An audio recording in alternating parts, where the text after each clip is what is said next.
now. All right, time now for a little show and tell. We show you a chart and then tell you the story, hence the name. Let's talk coffee. Starbucks on a wild ride. It posted a sixth straight quarter of declining same-store sales after the bell last night. However, new CEO Brian Nichols said that based on his past experience, the Starbucks comeback is actually ahead of schedule. Remember, Starbucks, previously the big boss at Chipotle. Nichols, Starbucks' third CEO since 2022, in favor this morning, asked him about whether he's confident the company can return to its strong margins of the past. I really do believe we can get back to that type of financial performance. And, I'm an optimistic person. I hope I can exceed it with the growth that I believe is available in this business. Obviously, we're going to take a twofold approach, which is we want to invest in the business correctly so that we can capture the growth that we think is in front of us. And then we have some work to do, frankly, on our cost structure as we build back a better business. Oh, Starbucks shares down just a little bit today, but nearly 20% off their 52-week high hit back in March, although Nichols, as you heard, optimistic about the future. All right, folks, get pumped. You're just about 15 minutes out from the Federal Reserve decision, but are lower rates really good for everyone and every industry? There might be some red flags out there, and we have them next.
Just cruise away. All right, happy Fed Day, everybody. We're just a few minutes away from the Federal Reserve interest rate decision and Jerome Powell's press conference. And despite what will no doubt be some awkward questions about Powell's recent interactions with President Trump over the cost of building, the Federal Reserve building, what else are the most important things that you need to hear? With us now is Kelly Kowalski, head of investment strategies at Mass Mutual. Kelly, good to have you on set. Good to meet you. Hey, Brian. Thanks for having me. What do you want to hear? What do your clients and customers need to hear today? Well, I think what the market is really looking for is the openness to a September cut, which seems to be sort of a toss-up right now if you look at what bond markets are pricing. But I'm not sure we're going to get that because a lot really hasn't changed since the June meeting in terms of the inflation picture and the jobs picture. So it'll be really interesting to see sort of what differs from that June presser. And how much do interest rates really matter in the next few meetings? And I say that with respect for the Federal Reserve, but if I was a borrower, I would care more what's going to happen in 2 years than 2 meetings from now. Absolutely. And as an insurance company, we tend to take a long-term view. We're not sitting here, investing based on what the Fed is going to do in a few months. We're really focused on, policies that go well out into the future. So with that, we have to sort of take a step back and remember that long-term view. But it's certainly creating a lot of volatility in the markets in the near and medium term. We've kind of been told this idea that lower rates are always better. Low rates good, high rates bad. Is that always the case? Yeah, there's a few different ways to look at it, and I'll just give you our perspectives as an insurance company. Higher interest rates for us mean higher earnings, higher reinvestment rates. One trend that we see with the higher interest rates, and particularly with the curve shape, is a lot of annuity sales, and we've just seen really steady demand for annuities because people seek the relative certainty of return and safety, from a company like MassMutual. That's exactly what I mean, because I will hear, and I love all of our viewers from the youngest to the oldest, but I will hear from the let's call them the older crowd, of which I'm pretty much there now, that higher rates are a good thing. Stop talking about lower rates, because what they want to do is retire with safety and security and some guaranteed income. They don't want 2% a year. They want 5% a year. That's right. It's great for savers, but we also have to think of the borrowing side, right? We're seeing the housing market, and buying a home is very difficult right now, not just with the supply side of it, but also where mortgage rates are. And if you look at it, mortgage rates are much higher than they were a year ago. So that's a challenge for borrowers. We see, particularly in fixed income markets, a reluctance to issue at the long end because borrowers do not want to lock in these what they perceive as high long-term interest rates. If you lived in, say, Wheeling, West Virginia, or maybe Martinsburg or Paw Paw, places I've been many times, what do you want to hear from the Federal Reserve today? I think that, the Fed is really focused on its dual mandate because, people in West Virginia certainly care about inflation, right? And we want a Federal Reserve that's interested in price stability. So I think that's important for them to reiterate. On the other side of that, people want to see lower borrowing costs. So I think there's, striking that balance and making sure that the Fed sort of maintains that focus on inflation as well. Wheeling, West Virginia, Kelly Kowalski's own. Thank you. Great stuff. Appreciate that. We're back with a very short break and the Fed after this.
better outcomes.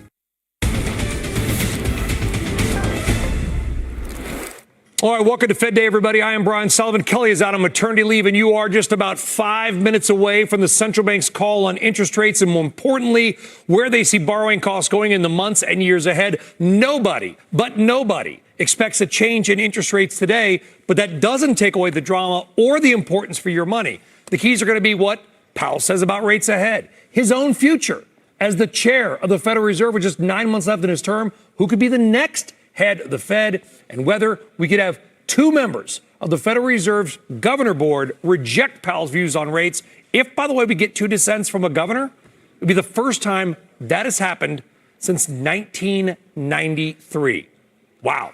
Ahead of all of that, let's see exactly where we stand right now. As you might imagine, market's kind of on hold. We're seeing the stock market up just a little bit, borrowing costs remaining steady. Let's jump right in now to our panel and talk more about this. Joining us, David Kelly, JP Morgan Asset Management, Francis Donald of RBC Capital Markets, and Jim Caron of Morgan Stanley Investment Management, all on set, literally and figuratively, around the table. Francis, what do you want to hear? What do you need to hear from the Federal Reserve today? Anything I want to hear, I'm not going to hear today because this is going to be... You sound that's very disappointing. This is a Chair Powell that is going to try to buy as much time as possible. This is a Fed that doesn't know how tariffs are going to impact the economy because no economist really knows how tariff is going to impact the economy. He needs to hold the line. What would be helpful is if I got a little more color on what data they need to actually cut down the road, what will be their thresholds in unemployment and inflation that will allow them to begin this cutting cycle that they so clearly want to pursue. David Kelly, would you agree with that?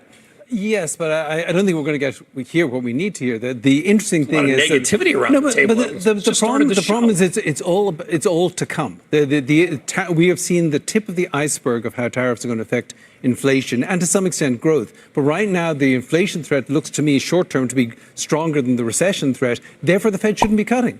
But it also means the Fed probably shouldn't be cutting in September. And I think the interesting thing is that dissent that we'll probably get from two Fed governors here is really a prelude to a cut in September. So I think that's what's interesting here. The Fed may cut in September, even though really by the data they shouldn't. By the data they shouldn't. But they cut last year. Yeah, well, look, sort of a big, bizarre cuts. That's some people view that as political. I don't know. What do you think? So, look, I'm kind of in a strange position where I don't think the Fed needs to cut rates based on the data that I'm seeing right now. Well, for this year. However, will they cut rates this year? I do think that they will cut. I think that they're going to cut two times. The reason that I say that is I think that that they're going to start to move the goalposts a little bit. They're going to start to think about flexible average inflation targeting. This could be something that comes up in Jackson Hole, maybe. They're also going to start to look at the size of the balance sheet. The balance sheet, which is shrinking, all of a sudden makes it look like that they're a little bit tighter in terms of policy, and they could find some wiggle room in doing that. I think that's going to be the growing narrative going forward. If we're just looking at the inflation rate, inflation's going to be above 2%. In theory, they shouldn't cut. Job market looks okay, but they could find reasons to cut. No disrespect to my very fine network, but if I go out into the world, Francis, and say, well, don't worry, the CPI is only up 2%, your costs haven't risen, I'm going to get punched in the face. And you'll have a shoe, yeah. By the way, deservedly so, because our viewers know that auto insurance is up, electricity costs are up, car insurance up, medical bills are up. There's nothing the Federal Reserve can do about that. What do you want to hear? Will Jerome Powell address that today? Well, he'll have to, because low-income and middle-income Americans, they're the ones who most need that rate cut, but they're also the ones that are most exposed to higher inflation if that rate cut actually exacerbates it. So the Fed is stuck in a position where its dual mandate tension is most severe with low and middle-income Americans. And it's those rate hikes over the course after the pandemic that really institutionalized that inequality in the United States. But the Fed has one tool, interest rates going up or down, plus the balance sheet. It can't solve what's really ailing America right now. Why don't they just... It's adjusting a thermostat when you have the front door that's wide. 20 seconds till the Fed, David. Why don't they just buy more mortgages like they did during COVID and bring down interest rates? They shouldn't. That way. They shouldn't bring down interest rates, but they want to maintain their independence. And they may need to bend so they don't break to do that. How far, Jim, can they bend before they break? I think 2 cuts is okay for the rest of the year. I think that's the bending. I think that's exactly it. Well, Jerome Powell, maybe we'll see what his legacy might want to be. By the way, the decision right now with Steve. a somewhat divided Federal Reserve, leaving rates unchanged at the 4.25% to 4.5% range, with two governors dissenting as expected, Governor Bowman and Governor Waller, who preferred a quarter-point rate cut. It's the first time two governors have dissented since 1993. 9 votes were there to keep rates unchanged on hold, including the chair, 3 Fed governors, and 5 presidents. That's to say the dissenters didn't really get too much additional support over the 6 weeks they've argued for this cut. Swings in exports, the statement says, continue to affect the data. Growth moderated in the first half of the year, they note, which is from data we got this morning. And here's the line that didn't change, that people thought might give a dovish signal. It does not. It simply says uncertainty about the economic outlook remains elevated. That's the same line they used last time. They actually removed a word where last time they said uncertainty has diminished but remains elevated. They took out the diminished part. So they still see high uncertainty. That was an area where if there was a change that was going to maybe signal a dovish move or a dovish move ahead, that would have changed. It did not. The Fed said inflation remains somewhat elevated. Same language as last time.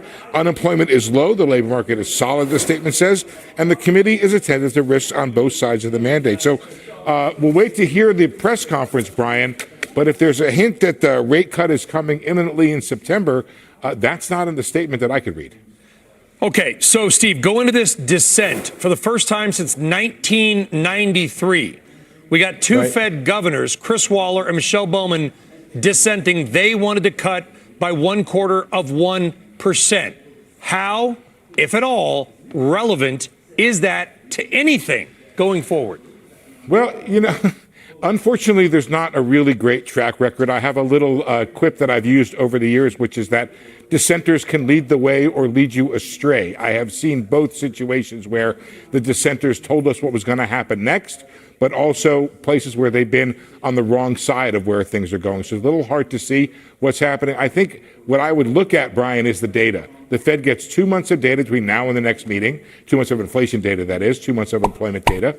And so that's going to tell us if we have this continued low inflation, this idea that you have continued tariff inflation, but other parts of the economy are not showing it, such as the total number continues to be well behaved, the Fed could cut. And again, if there is a serious move downward in the job market, I think the Fed would cut again. But right now, I think you have to wait for the data, and it's really hard to front run all of this. I'll wait to see the percentages when we're done here. I can look them up and see where we're at in terms of the probabilities. But they were around 65%, which is confident, but not overly so about a September rate cut in the market. Yeah, and we're going to look at that right now. The CME Fed tool, of course, you've got your own with the amazing Fed survey. Steve Leisman, we know you got to get into the lockdown. You're going to get that question in. Really look forward to it, Steve. Great stuff. Thank you very much. Get back now to our panel on this. So we got what we expected, Francis. We got no cut. Okay, we got 2 dissents from Fed governors, first time since 1993, before you were born, even. Okay, I wish. This dissent happened. What is Jerome Powell going to do at the next few meetings? Because he's on his way out. And his legacy is, I don't want to say on the line, but what he does is kind of how we're going to remember him, because that's how things work.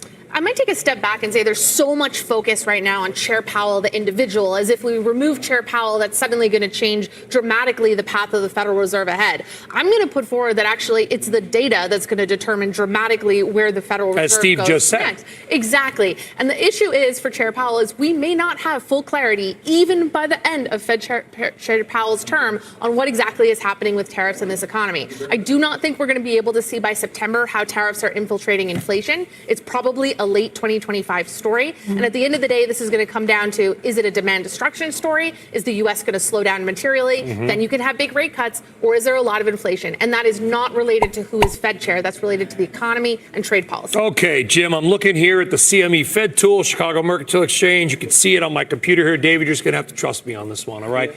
But it shows a 60% chance of a 0.25% rate cut at the September meeting and a 38% chance of a cut by the October meeting. Do you agree with that?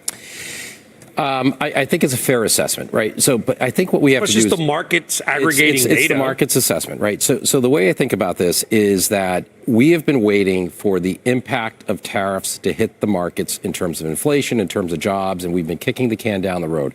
We've got a couple of months to figure this thing out. And every month that goes by that you don't have higher inflation, that you don't have a worsening labor market, it creates a diminishing effect that the tariffs are going to be as negative as people think. Now, there could be a cliff effect, but I don't think it's a cliff effect where all of a sudden you What's wake a up. cliff effect? Meaning, like, all of a sudden you wake up one day and you realize, like, okay, inflation suddenly arrived here. It's usually a progression. This progression towards higher inflation may be happening right now, but the rate of change is going to matter a lot. How quickly is inflation moving higher, and how quickly is the unemployment or the employment situation deteriorating? Yeah, and I think the inflation numbers are going to get a good deal worse between now and the September meeting, because we've got two reports. What's happening is we haven't any historical experience of tariff increases of this magnitude. And by the way, by Friday, we think the aggregate average tariff rate is going to be close to 20%. So that's an enormous increase since the start of the year. What we know is the tariff revenue is coming in. So what that tells, and we know that import prices aren't changing. So that tells you it's not being paid by foreign producers. So it's either going to hit corporate profits in the US or it's going to hit consumers. My bet is eventually most of it's going to hit consumers. And I think that's going to become clearer over the next few months, which makes it harder for the Fed to justify any rate cut in September. So you're pretty squarely in the tariffs are going to be inflationary in some way camp. Yeah, they will be inflationary. The problem is, and the thing that I think people aren't focusing on is, if you look at that big, the OBBBA, that has got a lot of fiscal stimulus stuck into the first half of next year because of income tax refunds. So you're going to get this big wave of sugar hitting the economy in the first half of next year. So if you get higher inflation at the end of this year because of tariffs, that could be sustained into early next year because of the reconciliation bill. So why do you want to cut rates now? I mean, we're supposed to be trying to get to 2%. I don't know, but I'm sorry. I'm having a flashback to a couple years ago. We had this, something happened. We had this massive inflationary shock. We had a bunch of stimulus thrown at the problem. Yeah. I don't know if you remember that. A couple years ago, something happened. Now we're talking about this great potential inflationary shock. And maybe actual stimulus. Josh Hawley of Missouri was actually floating the idea of direct checks to the American people. How do we know what's going to happen with inflation, Francis? Well, I think you've hit the nail on the head here, which is who can afford nails? We're so focused on what is monetary policy doing when the elephant in the room is that fiscal policy is dominating this economic cycle. It used to be, what is the Fed going to do was going to determine, are you early, mid, or late cycle? Now it's government money. And that pandemic stimulus that you're talking about, guess what? It's still in the system. The government is substantially larger than it has been historically, and it is keeping a floor under how weak the economy can get, but it's also creating underlying inflation. So I don't even need tariffs in order to be worried about the inflationary path and knowing it's going to stay above 2%. Tariffs or no tariffs, you're still having an inflation problem in the United States. Let's look longer term. If there is a one-time price change, it's just a price shock, does that become inflationary? Or do we move into 2026 with business investment, accelerated depreciation, and potentially higher productivity?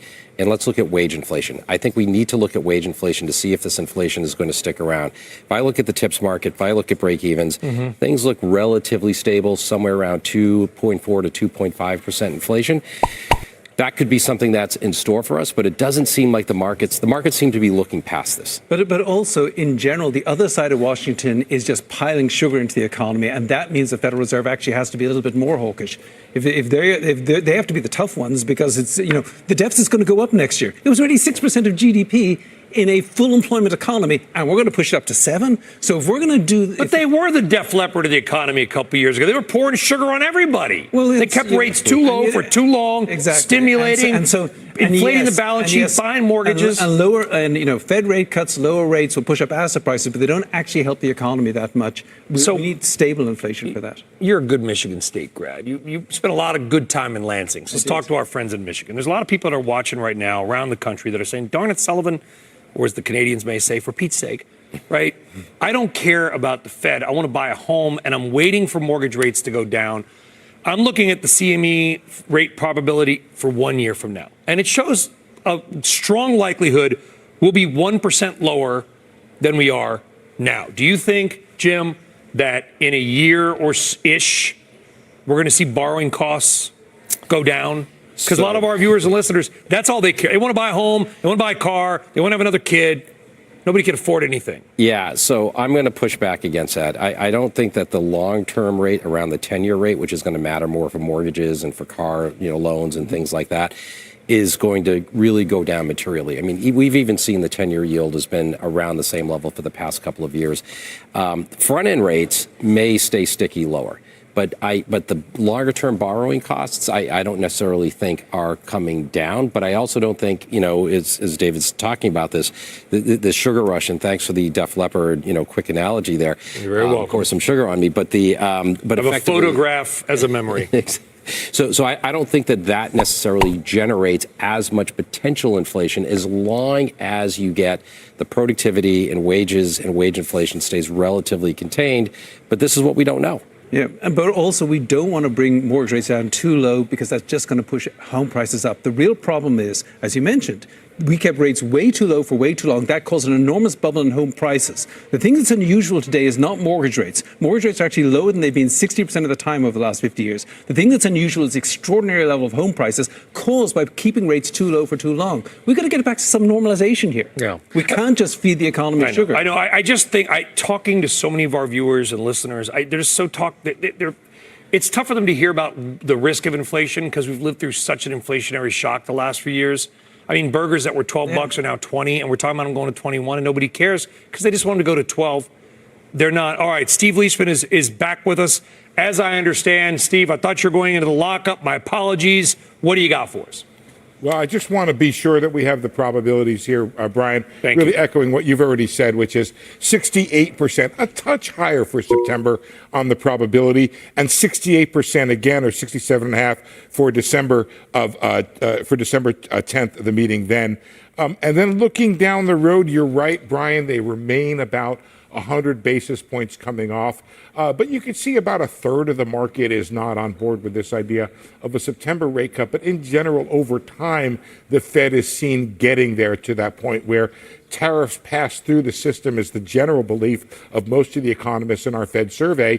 But the Fed is going to wait to see and have confidence that it's happening before it begins cutting. So I just want to come in with those numbers a little bit changed, touch higher for September on the probability of a rate cut. But Steve, I'll go, okay, great stuff. And I'll go back to you, Steve, and ask you to maybe editorialize just a little bit here, because here's kind of the dirty secret is that the Fed can do whatever it wants to do. The question is whether the bond market listens. I'm sure you talk to people all the time about this. Even if today Jerome Powell gets on stage, takes a question from Steve Leishman, sounds very dovish, does the bond market move on that? Because the bond market maybe has its own view on where things are going. That, sir, is an important and cogent question, if I might, and I'll tell you why. In our Fed survey, Brian, we have 100 basis points of the average respondent coming off of the Fed funds rate, and only 13 basis points coming off of the 10-year. So the 10-year is seen next year on average at ending 2026 at 425. You have a whole lot of things going on in the long end of this market. The thinking is that there will be a tremendous steepening of the curve up to maybe 75 or 100 basis points, but that you do not get the relief that people are seeking on the long end, which, as the Wall Street Journal editorialized this morning, are the rates that matter for the economy. All right. Good stuff. Steve Leishman in Washington, D.C. Steve, we know you're going to go into the lockdown now. We're going to pivot in Washington, D.C. from the Federal Reserve to the White House and more data on trade, which also goes to the inflation story. Megan Casella, what do you got?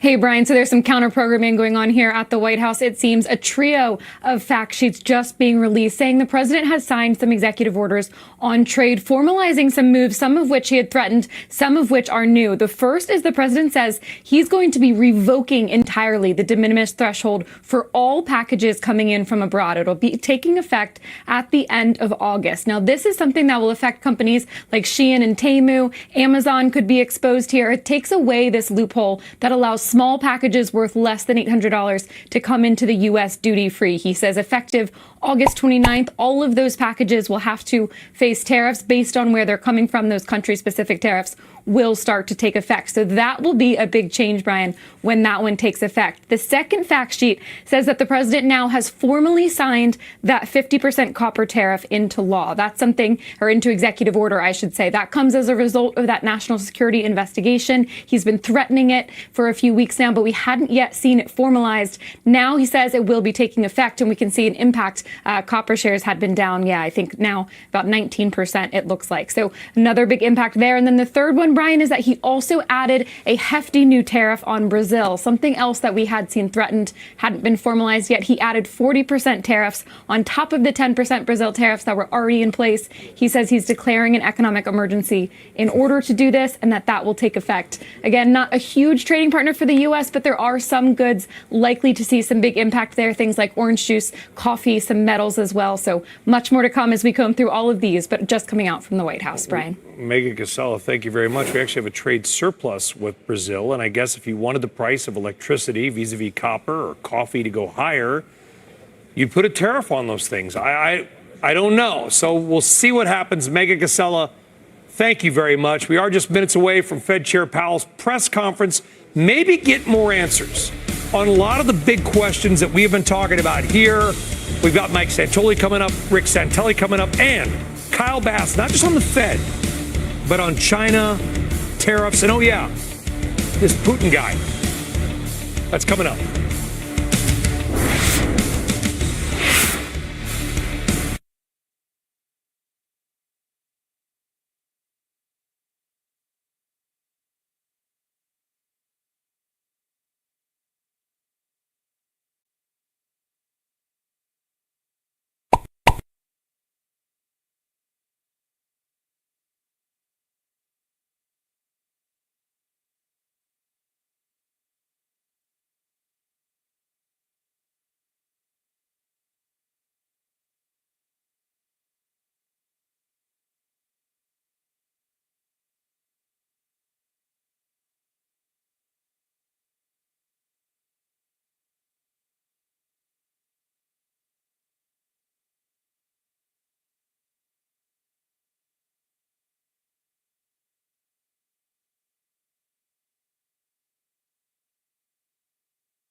For certain.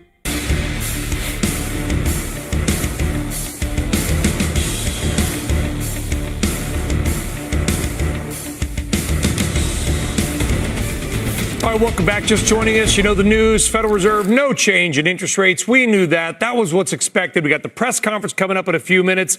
Michael Santoli, the stock market not moving right now, but what's going to move the market? Yeah, Brian, I mean, obviously not finding much in the statement or the actual decision, which was expected to react too dramatically to right here.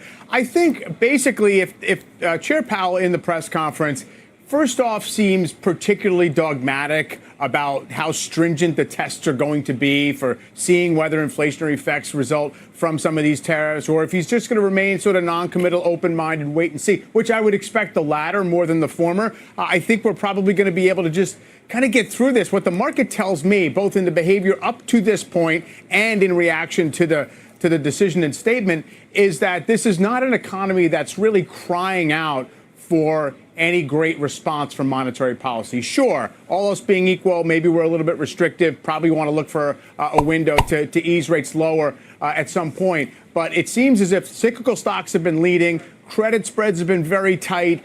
Even inflation expectations, market-based, have not really moved very much. Implied recession odds in the market are low. So it's kind of like the market feels as if we can afford to wait at this point. All right, Mike Santoli on stocks. Mike, thank you very much. Now let's go to Chicago. Rick Santelli, I know you're the bond guy. But can I ask you about the dollar? Because the dollar, shockingly, in a bad year, continues to get stronger. Well, I'm not sure I would start out saying it's a bad year. It's a different sort of year, but the dollar index right now is going for its fifth straight higher close. It's on pace for the highest close going back 2 months, the 28th of May to be precise. So the dollar's not looking bad, and I think that makes perfect sense. As a matter of fact, depending on how some of the data tomorrow goes, the dollar index probably in a short-term low if it can get a close above 100 for tomorrow, Friday to close out the week. Now, let's start at the beginning of the curve real quick. Right now, short maturities, their yields have dropped the most, as you see on that 2-year. And if you open the chart up, and we're going to open each one up to the last meeting on June 17th. Why? Because the yields are very close to where they were then. It was at 395 then. It's at 387 now. Look at a 10-year. 10-year yields have come down a little bit less. The further down the curve, the less to the downside you go. So they're still a little bit elevated. They're currently at 434. Last Fed meeting, day before the 17th, it closed at 439. 30-year bond's the most interesting. 30-year bond at 489 is exactly where it was on the meeting in June. Exactly at 489. And what that means to me is that there's no surprise here. The curve's going to remain rather steep, as Steve Leisman pointed out. And the big moves aren't going to happen today, in my opinion. They're going to happen after tomorrow's PCE comes out at 8:30 Eastern, after listening to what the Fed says today and then drawing conclusions after the inflation data tomorrow. Back to you. Rick Santelli, always appreciate the passion and the views. Rick, thank you very much. All right, let's get now an investor's take on today's decision, but also some other big things that are happening in the world outside of the Federal Reserve. Joining us, our friend Kyle Bass, founder and CIO of Heyman Capital Management. Any hot take, Kyle, on the Fed and Jerome Powell right now? Look, I think if you look at what's driving our economy and what has driven it in the past, it's really been consumption. It's been consumers and consumption. You look at this most recent release today, consumption only grew 1% this year so far, and last year it grew 3%. So I think you're seeing the two descents that you see are the first two descents that have happened since 1993. And those descents were both focused on the consumer consumption behavior and labor market. So, Brian, with inflation running about 2.4 and short rates being 4.3% effective, the Fed is certainly too restrictive. I think rates have to come down. I think, the dot plot has 2 cuts this year and 1 cut next year. I think that you're going to see more cuts than that, Brian. All right, fair enough. I want to move on, though, Kyle, because I got you here, and you're the global macro guy. Outside of the Federal Reserve, there seems to be a thawing in the relationship between Xi Jinping of China and President Trump. They're saying nice things. Trump is likely going to go to China. Maybe things have tamped down a little bit around Taiwan. If we get like a hug it out moment between Xi and Trump, does that add another bump to the stock market? Brian, in the end, where I come out on. I think that both sides, if you look behind the scenes, both sides are preparing for war over Taiwan. We are gearing up our Defense Department, our war machine, to be an effective deterrent against China's militaristic belligerence over in the South China Sea and in the Taiwan Strait. China continues to build its nuclear arsenal at record pace. It continues to build its invasion forces at record pace. And when you look at what we just did, we just enabled or allowed the NVIDIA H20 chips to go to China unrestricted into their military apparatus. And in exchange, we got some rare earth magnets that run Ford's electronic vehicles. This was a hostage swap. And this was as bad as the swap that we made with Russia, with Brittany Griner for the Merchant of Death. It was just it wasn't a smart transaction. And cozying up to Xi and trying to get some deal. I understand that diplomacy should lead here, but in the end, we are every single concession we give to China enables them to build their war machine, modernize their combat forces, and focus on, again, we give them the ability to run inference with their AI models with these chips. That's exactly what the H20 or H20 chips are for, Brian. So when we talk about what's going on with China, President Trump, I believe, wants to make a deal. But I can tell you his deal makers behind the scenes are being as tough as they can possibly be on China and giving the data to the president to make the decision. Speaking of war, speaking of Russia, President Trump making some more threats around Vladimir Putin, I think is maybe the underreported story of the stock market right now. Basically, you've got 10 days to get some kind of a peace deal done with Ukraine. We're going to really, this time we mean it, enforce sanctions. Is that a hollow threat? I don't. There are a lot of people that coin the term and like to bring about the taco, right? Trump always chickens out. I would bring in the term the FAFO, F-A-F-O here, Brian. Yeah. Look at what we know Trump what that means. Yeah, we all know. But when you look at what Trump did with Iran, he gave a deadline and he stuck to it. When you see what he's done with tariffs, he's told people, you need to make a deal with us. You don't need to escalate. We're trying to reset the trade relationship, given the U.S. being the largest deficit-producing trader in the world at about $1.2 trillion in goods annually. So I think, and now he's focusing on Russia. When President Trump draws a line, he is not going to move and he is not going to chicken out. When you look at what we can do to Russia, right now we have all the Russian banks, major banks, on sanctions, but there's still a handful of very large call it correspondent banks of foreign entities that allow Russia to have access to the SWIFT system and move dollars around.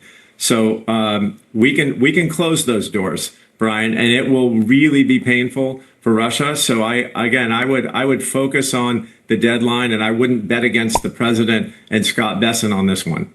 And it all comes kind of back to what I love to talk about, of course, Kyle, and that is energy, because China has rejected calls to stop buying cheaper Russian oil. We already have sanctions on Russia and Russian oil. They kind of skirted them. They bought their own ghost fleet of ships, as we have reported on. Their record sales, by the way, of liquefied natural gas to Europe. Is there an economic weapon? We don't want to revert to guns. Is there an economic weapon that we can use to really solve this somehow? There is, Brian, and we have to be willing to engage in secondary sanctions, right? When we engage in primary sanctions with the Treasury's Office of Foreign Asset Control, we do shut those entities down. However, meaning in trade with the U.S., but if those entities, if it's a Russian bank doing business with a Chinese bank and enabling the commerce of that, call it sanctioned oil or gas, we have to be willing to go to the next step. And the next step is sanctioning anyone that does business with a primary sanctioned entity. We have that's everybody, though. It's not. It doesn't get everyone. What it does is it actually puts teeth into those sanctions, Brian. And we have heretofore, we have not been willing to sanction any major Chinese financial institutions. In the end, that's what's going to happen. And so you have to remember, during the Cold War, number one, it didn't go hot because we had mutually assured destruction on the nuclear weapons side. But the way that we won the Cold War is we, along with our allies, broke Russia. The Russians didn't wake up one day and say, you know what, democracy is a better idea. We're just going to go with democracy. It's because we took crude oil down into almost the single digits and 60% of Russian GDP is Urals crude, and we broke them. Can we do it again? We can certainly do it again and cut them off from the rest of the world. And we can do the same with China. So I know no one wants to hear that, but I'd much rather have a financial weapon at the tip of the spear than have 5 to 10,000 of our men and women on a couple of carrier strike groups headed into the Taiwan Strait. Yeah, I think we all would prefer that. I don't know if you, and we'll wrap it up. And again, folks, we're waiting on Jerome Powell. He may come out in 2 seconds, may come out in 2 minutes. We'd have to say goodbye, Kyle, so you'll forgive me for jumping in quickly. Do you think the Fed has any visibility on tariffs and inflation right now?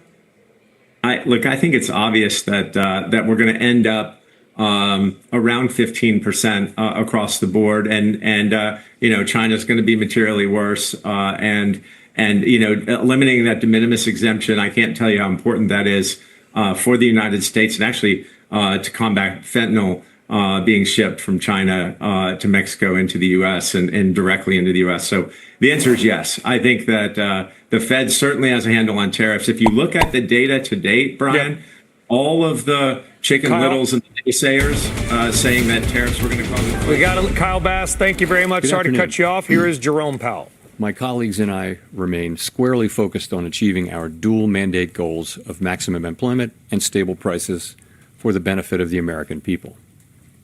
Despite elevated uncertainty, the economy is in a solid position. The unemployment rate remains low, and the labor market is at or near maximum employment. Inflation has been running somewhat above our 2% longer run objective. In support of our goals, today the Federal Open Market Committee decided to leave our policy interest rate unchanged. We believe that the current stance of monetary policy leaves us well positioned to respond in a timely way to potential economic developments. I will have more to say about monetary policy after briefly reviewing economic developments. Recent indicators suggest that growth of economic activity has moderated. GDP rose at a 1.2% pace in the first half of this year, down from 2.5% last year. Although the increase in the second quarter was stronger at 3%, focusing on the first half of the year helps smooth through the volatility in the quarterly figures related to the unusual swings in net exports. The moderation in growth largely reflects a slowdown in consumer spending. In contrast, business investment in equipment and intangibles picked up from last year's pace. Activity in the housing sector remains weak. In the labor market, conditions have remained solid. Payroll job gains averaged 150,000 per month over the past 3 months. The unemployment rate at 4.1% remains low and has stayed in a narrow range over the past year. Wage growth has continued to moderate while still outpacing inflation. Overall, a wide set of indicators suggests that conditions in the labor market are broadly in balance and consistent with maximum employment. Inflation has eased significantly from its highs in mid-2022, but remains somewhat elevated relative to our 2% longer run goal. Estimates based on the Consumer Price Index and other data indicate that total PCE prices rose 2.5% over the 12 months ending in June, and that, excluding the volatile food and energy categories, core PCE prices rose 2.7%. These readings are little changed from the beginning of the year, although the underlying composition of price changes has shifted.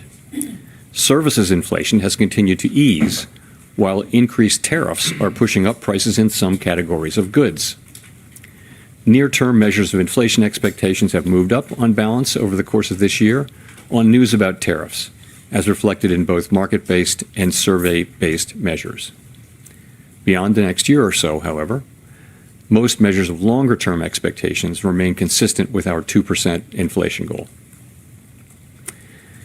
Our monetary policy actions are guided by our dual mandate to promote maximum employment and stable prices for the American people. At today's meeting, the committee decided to maintain the target range for the federal funds rate at 4.25% to 4.5% and to continue reducing the size of our balance sheet. We will continue to determine the appropriate stance of monetary policy based on the incoming data, the evolving outlook, and the balance of risks. Changes to government policies continue to evolve, and their effects on the economy remain uncertain. Higher tariffs have begun to show through more clearly to prices of some goods, but their overall effects on economic activity and inflation remain to be seen. A reasonable base case is that the effects on inflation could be short-lived, reflecting a one-time shift in the price level. But it is also possible that the inflationary effects could instead be more persistent, and that is a risk to be assessed and managed. Our obligation is to keep longer-term inflation expectations well anchored and to prevent a one-time increase in the price level from becoming an ongoing inflation problem. For the time being, we're well positioned to learn more about the likely course of the economy and the evolving balance of risks before adjusting our policy stance. We see our current policy stance as appropriate to guard against inflation risks. We're also attentive to risks on the employment side of our mandate. In coming months, we will receive a good amount of data that will help inform our assessment of the balance of risks and the appropriate setting of the federal funds rate. At this meeting, the committee continued its discussions as part of our 5-year review of our monetary policy framework.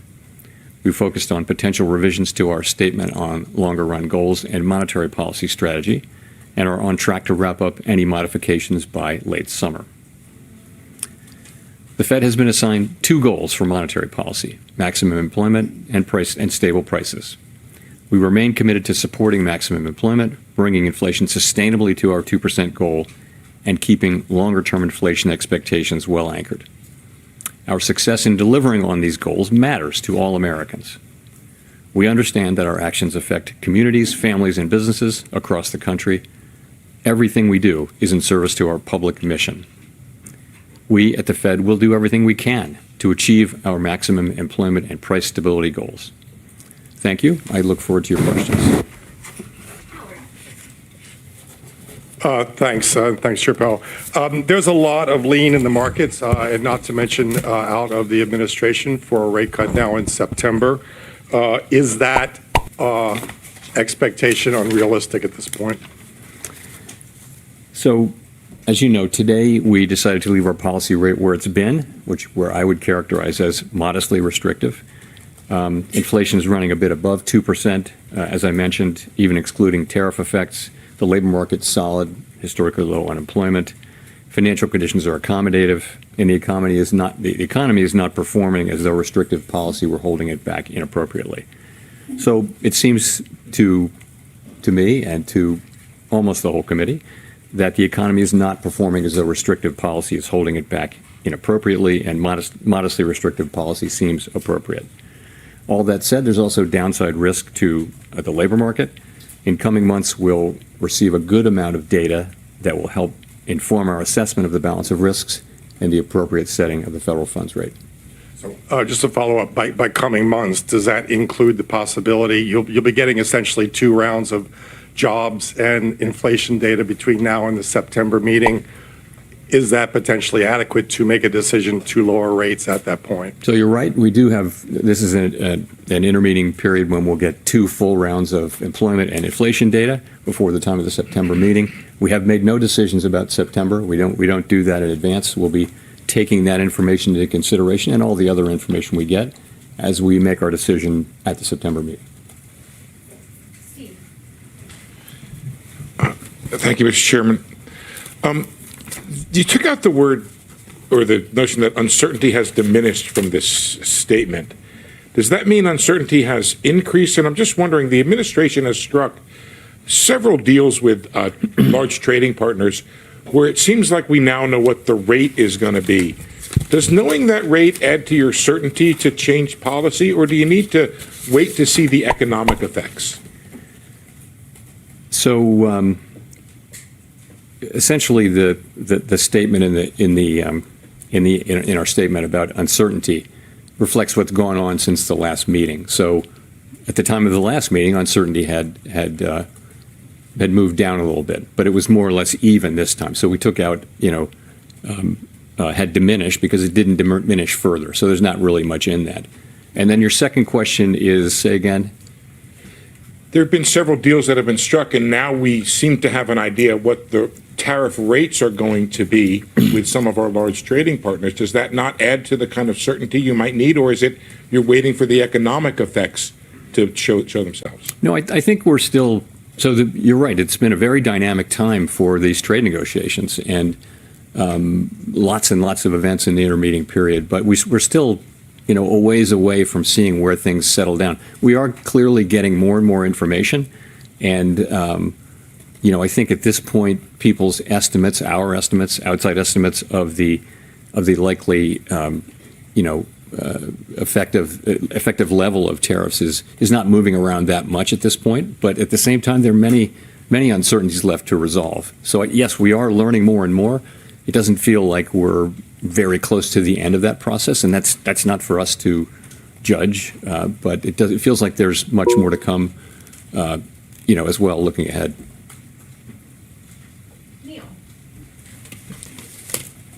Hi, Mr. Chairman. Neil Irwin with Axios. This morning we got a GDP report in which final domestic private purchases decelerated, slowest pace since 22. There was a weakness in the interest-sensitive sectors and residential investment, commercial structures. Are those not signs that monetary policy is a little too restrictive right now, given current economic conditions? So the GDP and PDFP numbers came in pretty much right where we expected them to come in. You got to look at the whole picture. So certainly, as I mentioned in my opening remarks, economic activity data, GDP, private domestic final purchases, which we think is a narrower but better signal for future, for where the economy is going, has come down to a little better than 1%, 1.2%, I think, in the case of GDP for the first half, whereas it was 2.5% last year. So that has certainly come down. But if you look at the labor market, what you see is, by many, many statistics, the labor market is kind of still in balance. It's things like quits, job openings, and let alone the unemployment rate. They're all by many measures, very similar to where they were a year ago. So you do not see weakening in the labor market. You do see a slowing in job creation, but also a slowing in the supply of workers. So you've got a labor market that's in balance, albeit partially because both demand and supply for workers is coming down at the same pace, and that's why the unemployment rate has remained roughly stable. Which is why I said we do see downside risk in the labor market. I mean, our two mandate variables, right, are inflation and maximum employment, stable prices and maximum employment, not so much growth. So the labor market looks solid. Inflation is above target, and even if you look through the tariff effects, we think it's still a bit above target, and that's why our stance is where it is. But as I mentioned, downside risks to the labor market are certainly apparent.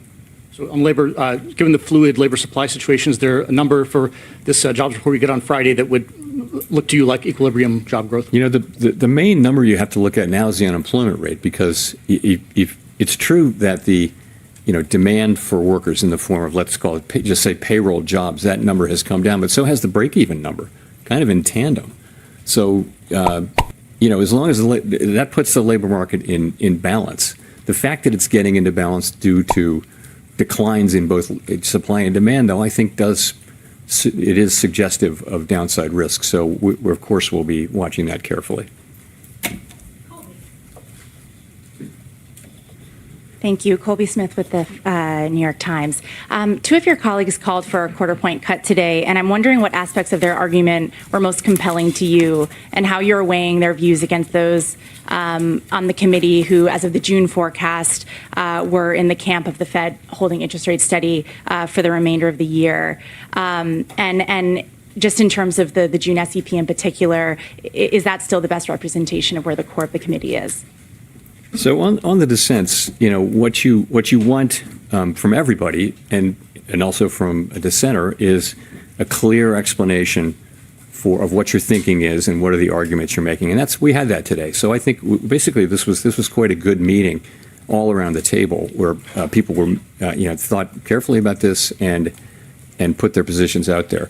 As I mentioned, the sort of the majority of the committee was of the view that inflation's a bit above target, maximum employment is at target. That calls for modestly restrictive, in my way of thinking, modestly restrictive stance of policy for now. But we had two dissenters who I think, you want that clear thinking and expression of your thinking, and we certainly had that today, I think all around the table. In terms of, you ask about the June SEP, I wouldn't, that you're right. That's what it says, and that may well. I couldn't point to it 6 weeks later as expressing people's thought. You really can't do that. We don't run an SEP, and I don't like to substitute in my own estimate of what the SEP might be. We don't have one. So I'll just say that, we haven't made any decisions about September. We'll be monitoring all the incoming data and asking ourselves whether the federal funds rate is in the right place.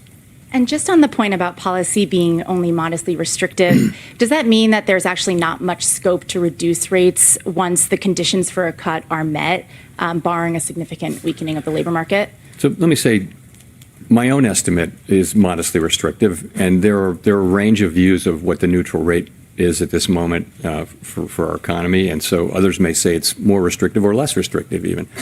We're going to be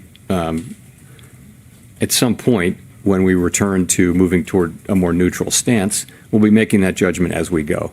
I don't think we have a preset course. It's not so mechanical as saying, we've derived with great confidence the neutral rate and that is our destination, because really we understand that no one actually knows what the neutral rate is. We know it by its works, and that will be how the way the economy reacts over time to slightly looser policy.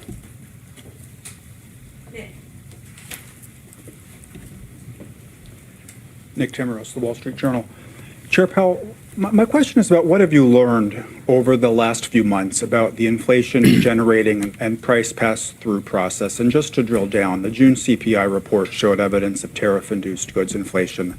Now, the tariff landscape is only starting to be settled with some of these more recent deals. Given the lags between when tariffs are announced and when they show up in goods prices, is 2 months a long enough horizon to evaluate the impact and be confident that tariffs aren't impacting the broader inflation process? I think you have to think of this as still quite early days. And so I think what we're seeing now is substantial amounts of tariff revenue being collected on the order of $30 billion a month, which is substantially higher than before. And the evidence seems to be mostly not paid only to a small extent through exporters lowering their price, and companies or retailers, sort of people who are upstream, institutions that are upstream from the consumer, are paying most of this for now. It's starting to show up in consumer prices, as you know, in the June report. We expect to see more of that. And we know from surveys that companies feel that they have every intention of putting this through to the consumer, but the truth is they may not be able to in many cases. So I think we're just going to have to watch and learn empirically how much of this and over what period of time. I think we've learned that the process will probably be slower than expected at the beginning, but we never expected it to be fast. And we think we have a long way to go to really understand exactly how it will be. So that's how we're thinking of it right now. So if I could follow up, is the reticence to look through core goods inflation being driven by the judgment that during the pandemic expectations proved more adaptive than anyone at the Fed expected? Is it being driven by uncertainty over how restrictive policy is? You could argue we are a bit looking through goods inflation by not raising rates. We haven't reacted to new inflation, but I mean I wouldn't insist upon that. But I don't think I think the base case, as I said, a reasonable base case is that these are one-time price effects. Of course, in the end, there will not be. This will not turn out to be inflation, because we'll make sure that it's not. We will, through our tools, make sure that this does not move from being a one-time price increase to serious inflation. We want to do that efficiently, and that means we want to do it. If you move too soon, you wind up maybe not getting inflation all the way fixed, and you have to come back. That's inefficient. If you move too late, you might do unnecessary damage to the labor market. So there won't be, in the end, a big inflationary problem. What we're trying to do is accomplish that in a way that is efficient. But in the end, there should be no doubt that we will do what we need to do to keep inflation under control. Ideally, we do it efficiently.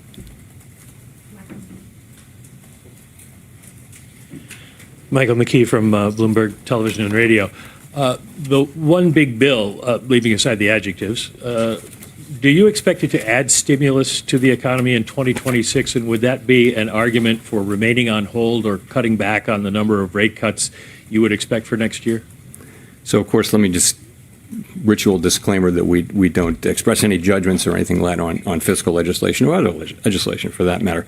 But I would say when you think that, the biggest part of the bill was making permanent existing law on taxes, I don't think we see it as particularly stimulative. There should be some stimulative effect, but it shouldn't be significant over the next couple of years. And to follow up, I don't want to put this in terms of you and the president, so let me ask it this way. Do you have concerns about the cost to the government of keeping rates elevated for longer in terms of interest rate charges? Yeah, no, that's, we have a mandate, and that's maximum employment and price stability. And it is, it's not something we do to consider the cost to the government of our rate changes. We have to be able to look at the goal variables Congress has given us, use the tools they've given us to achieve those goals, and that's what we do. We don't consider the fiscal needs of the federal government. No advanced economy central bank does that, and it wouldn't be good if we did do that, it would be good neither for our credibility nor for the credibility of U.S. fiscal policy. So it's just not something we take into consideration.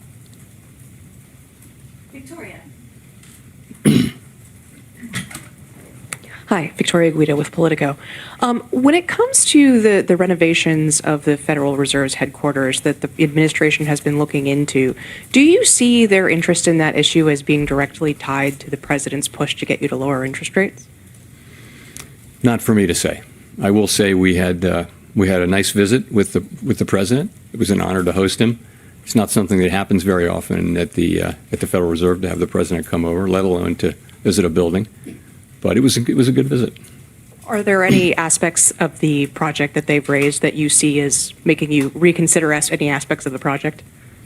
So, this project was hatched and conceived almost a decade ago now, and we went through the very long process of clearing it through historic preservation at the National Capital Planning Commission, and a lot of back and forth there. It was very constructive.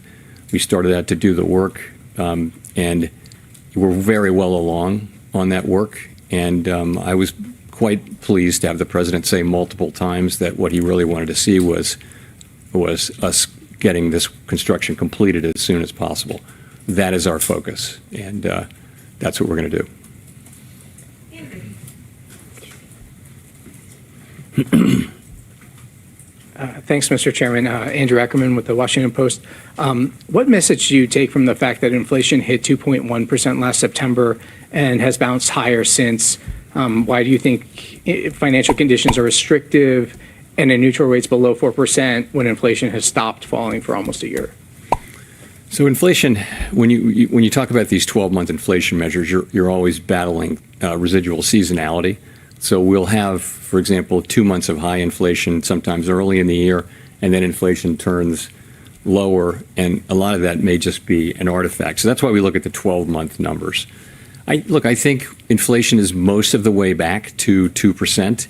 There are things like the catch-up inflation. So, for example, all the insurance costs that they're only now going through inflation, but they actually reflect inflationary pressures from 2-3 years ago. So that's got to go through. In addition, now we have 3 or 4 tenths of inflation in core inflation from tariffs. So, and we can't really separate that out. We're not going to have a separate kind of inflation that isn't the tariffs. We're always going to be dealing with all of inflation. But the composition, as I mentioned, has really changed. And if you go back to the last couple of years, it was all about services inflation, which was being very sticky. Now services inflation is coming down nicely. Goods inflation was well behaved before, and now goods inflation is going up. So the story has really changed.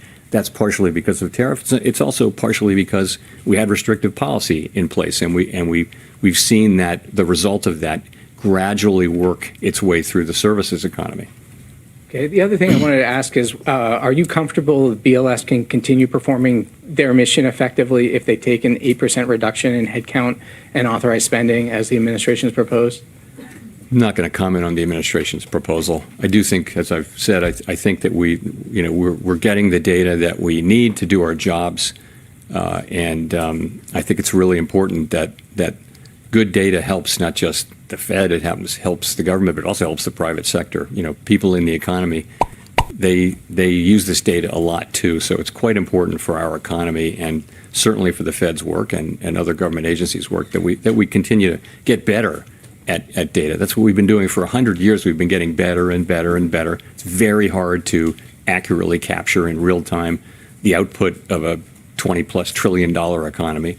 And the United States has been a leader in that for 100 years, and we really need to continue that, in my view.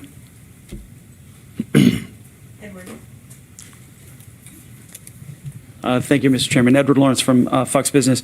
How concerned are you with the data that we're coming in, showing no significant upward trend in inflation over the past 6 months, that the wait-and-see approach for inflation is actually giving companies cover to raise prices? How concerned am I that say that again? The wait-and-see approach is giving... The wait-and-see approach, what do you mean by that? For cutting rates. You're waiting to see if the tariffs will affect inflation. So it's a wait-and-see approach. Well, so that's where policy's restrictive. When we start cutting, it'll go toward neutral. Okay. This delay, though, where you're saying there's a one-time price increase for tariffs, which possibly could lead into bigger inflation or more inflation. Is that giving companies cover, though, to raise prices? Well, what may be giving, it's not our policy stance, what may be giving some companies will certainly be taking advantage of the fact of the tariffs and all of the discussion of how they're going to, companies will raise prices when and as they can. And you saw it famously in the first administration of President Trump during those tariffs. Washing machines were tariffed, but dryers weren't. But what do you know? The price of dryers went up too, just like washing machines. So companies will often just they'll cross the street in a group, if you know what I mean. That'll happen. We don't see a lot of that. I mean, what we see now is basically the very beginnings of whatever the effects turn out to be on goods inflation. And I'll say again, they may be less than people estimate or more than people estimate. They're not going to be zero. Consumers will pay some of this. Businesses will pay some of this. Retailers will pay some of this. But we're just going to have to see it through. And just to follow, if I could, some additional tariffs have been in place since February, and things really haven't broken yet with the economy. So how do you justify to somebody who's looking for a house, who's facing a 7% mortgage and maybe can't afford those rates? How do you justify that? Well, so the housing is a special case, right? We don't set mortgage rates at the Fed, right? We set an overnight rate, and the rates that go into mortgages are longer term rates, like Treasury rates. It might be 30-year rates, it might be shorter than that, but it's not the overnight Fed's rate. It's not that we don't have any effect. We do have an effect, but we're not the main effect. There are other things going on in the housing sector, and one of those is just there's kind of a long-term housing shortage that we have. We haven't built enough housing. This is not something the Fed can help with, and that'll be the case even after things normalize. So I think the best thing that we can do for housing is to have 2% inflation and maximum employment, and that's what we can contribute to housing. There are lots of other jobs to do for the private sector and Congress, but that's what we're trying to get to. I mean, we've made a lot of progress toward that. We have a very good labor market right now. Inflation, we were very close to 2%. We're seeing some goods inflation move us away, but so far not very far away.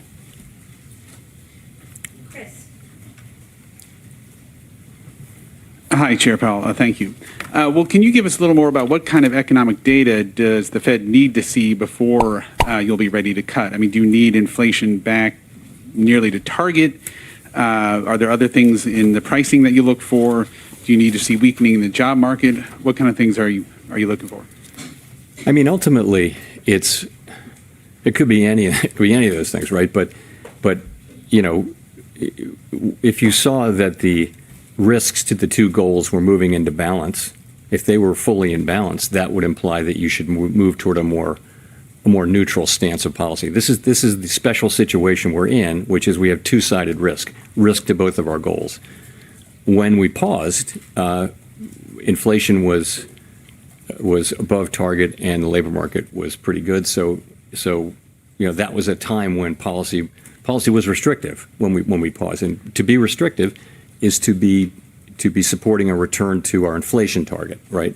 So as the two targets get back into balance, you would think you'd move in a way closer to neutral, and that the next steps that we take are likely to be in that direction. What will it take? It'll be the totality of the evidence. As I mentioned, there's quite a lot of data coming in, which before the next meeting. Will it be dispositive of that? It's really hard to say. We don't make those decisions right now, so we'll have to see. Well, I guess just in terms of inflation, though, for example, some people would point to if it remains only in goods and it doesn't bleed over to services, then maybe that's evidence that the tariff effect is going to be a temporary one-time thing. Is that kind of thing affect your thinking, or do you just need to see the number come down I think closer to 2? We'll look at everything. It's, as I mentioned, a pretty reasonable base case is that this will be a one-time price increase.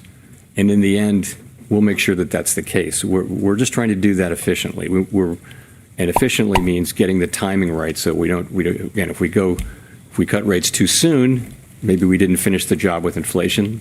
History is dotted with examples of that. If you cut too late, then maybe you're doing unnecessary damage to the labor market. So we're trying to get that timing right, and that's effectively what we're doing. Claire Jones, Financial Times. Just a question on the dollar. We've seen it decline quite heavily this year. I was wondering if there's been any discussion about that at the meetings and to what degree that may be complicating your attempts to get inflation back to target. Thank you. This goes back to the division of labor between the Fed and the Treasury, as you I'm sure know, and the Treasury only speaks to the dollar. It's not something that's been a topic of major discussion at all at the Fed. I won't say it doesn't come up. If the transcripts, when they come out in a few years, they'll probably reflect some mentions of the dollar, but it would never be a major focus. And just to follow on, if I may, to Andrew's question, I think the amount of imputed data in CPI now is up to 35%. I mean, is there any discussion of that as well? Is there any consideration of looking at alternative measures, data scraping and so on, in order to just ensure you've got a good read on what's happening to prices in the U.S. economy? Thank you. We're monitoring the situation. We do, of course, as you know, during the pandemic, we looked at a whole lot of new kinds of data. People are looking at big data sets that you can get from all sorts of places, and we do all of that. But we really need the government data. Really is the gold standard in data, and we need it to be, to be good and be able to rely on it. And we're not going to be able to substitute for that, but if we have to make do with what we have. But I certainly hope that we get what we need. Jay O'Brien. Hi, Mr. Chairman. Jay O'Brien, ABC News. President Trump has obviously invoked your name a lot. He has personally pressured you. Are you concerned the way that conduct might impact the Fed's independence going forward? I'll just say that, I think that having an independent central bank has been an institutional arrangement that has served the public well. And as long as it serves the public well, it should continue and be respected. If it didn't serve the public well, then it wouldn't be something that we should just automatically defend. But what it gives us and other central banks, what it gives you is the ability to make these very challenging decisions that in ways that are focused on the data and the evolving outlook, the balance of risks and all the things we talk about, and not political factors. And so governments all over the advanced economy world have chosen to put a little bit of distance between direct political control of those decisions and the decision makers. So if you were not to have that, there would be a great temptation, of course, to use interest rates to affect elections, for example. And that's something that we don't want to do. So I think that's pretty widely understood. Certainly it is in Congress. And I think it's very important. I'll just say that. Maria Eloisa.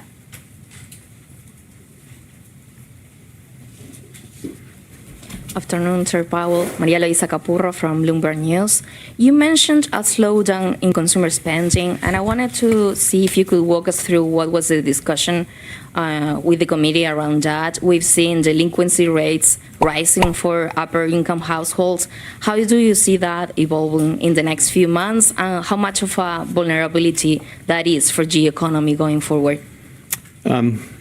Consumer spending had been very, very strong for the last couple of years, and had repeatedly, forecasters, not just us, had been forecasting it would slow down, and now maybe it finally has. So I would say, if you talk to credit card companies, for example, they will tell you that the consumer's in solid shape and that spending is at a healthy level. It's not growing rapidly, but it's at a healthy level. And delinquencies are not a problem. You mentioned high-end delinquencies. I don't know what to make of that. I read the same thing. But so generally, if you look at the banks, and when the banks talk about in their earnings calls, the performance of credit has been good. So essentially, you have a consumer that's in good shape and is spending, not at a rapid rate. But it's true, and it was, again, right in line with what we expected, the GDP data that we got this week. And I think it's still a little bit difficult to interpret because you have these massive swings in net exports, which may also be affecting, some of that can affect consumer spending as well. Look, it's one of the data points that we pay most careful attention to, and there's no question that it's slowed. And we're watching it closely, but we also watch the labor market and the performance of inflation. Those are our two variables that we're assigned to maximize. And just to follow up on what my colleagues were asking about this dissent, Governor Waller said that the labor market is on edge, and he was pointing to weaknesses on the private sector. I was wondering, you've said that the main number to look at is the unemployment number overall, but what was the discussion about the state of the private jobs market? So I'm not going to talk about any individual's comments. I wouldn't do that. But I think what we know is that private sector job creation, certainly in the last report, we'll see on Friday, but had come down a bit. And if you take the QCEW adjustment seriously, it may be even lower, maybe close to zero. But the unemployment rate was still low. So what that's telling you is that demand for workers is slowing, but so is the supply. So it's in balance. Oddly enough, you've got a very low unemployment rate, and it's kind of been there for a year as job creation has moved down. But also we know that because of immigration policy, really, the flow into our labor forces is just a great deal slower, and those two things have slowed more or less in tandem. If you look at things like I mentioned, quits. Look at wages. Wages are gradually cooling. Look at vacancies to unemployment. Those things have been pretty stable they haven't really moved a lot in a full year. So I think if you take the totality of the labor market data, you've got a solid labor market. But I think you have to see that there are downside risks. You don't see weakening in the labor market, but I think you've got downside risks in a world where unemployment's being held down because both demand and supply are declining. I think it's worth paying close attention to it, and we are. Nancy. Hi, Chair Powell. Nancy Marshall-Genzer with Marketplace. One more question on the lack of unanimity in today's decision, the two dissents. Was there talk during the meeting? I know you're not going to talk about what individuals said, but in general, was there talk during the meeting of cutting rates, and what was the case against that at the meeting? Sure. So, we have an economic go-around where people talk about the economy, and then that's yesterday, and then today we have a monetary policy go-around all the way around the table. Everyone gives their views. So the discussion around policy was the majority view was still what it has been, which is that inflation's running above target, maximum employment is right at target.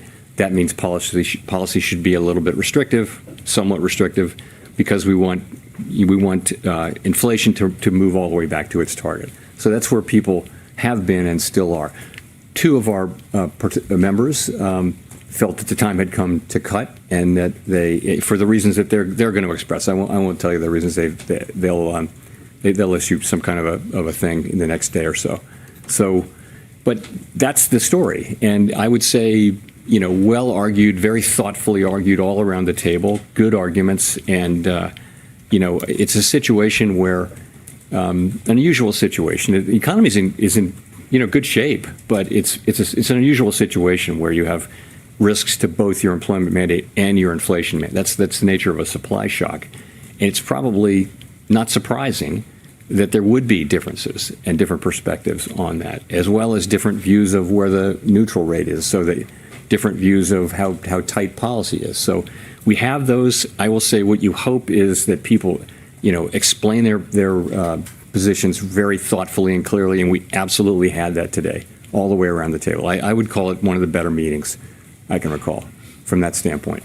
And you've said you're waiting to be confident inflation is heading toward your 2% target before you start cutting rates. When you do get that confidence, would you be in favor of lowering rates right away? It's not quite the way I would put it. I said that's why we think policy should be restrictive, is because inflation is above target. When we have risks to both goals, one of them is farther away from goal than the other, and that's inflation. Maximum employment's at goal, so you have to. That means policy should be tight, because tight policy is what brings inflation down. If you came to the view that the risks to the two were more in balance, that would imply that policy shouldn't be restrictive. It should be more neutral, more a neutral stance, and that would be somewhat lower than where we are now. No one knows exactly where that is. So that's the framework I think I'd be taking, and we'll just have to see. We're going to be obviously looking at a lot of data in the next cycle. It is one of the cycles where we have 2 employment and 2 inflation reports, and we'll see where that takes us.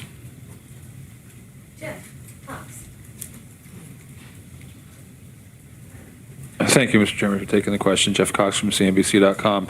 A metric that you like to cite a lot is the final sales to private domestic purchasers. That was down to a 1.2% gain in second quarter from 1.9% in Q1, suggesting that there's some softening in underlying demand.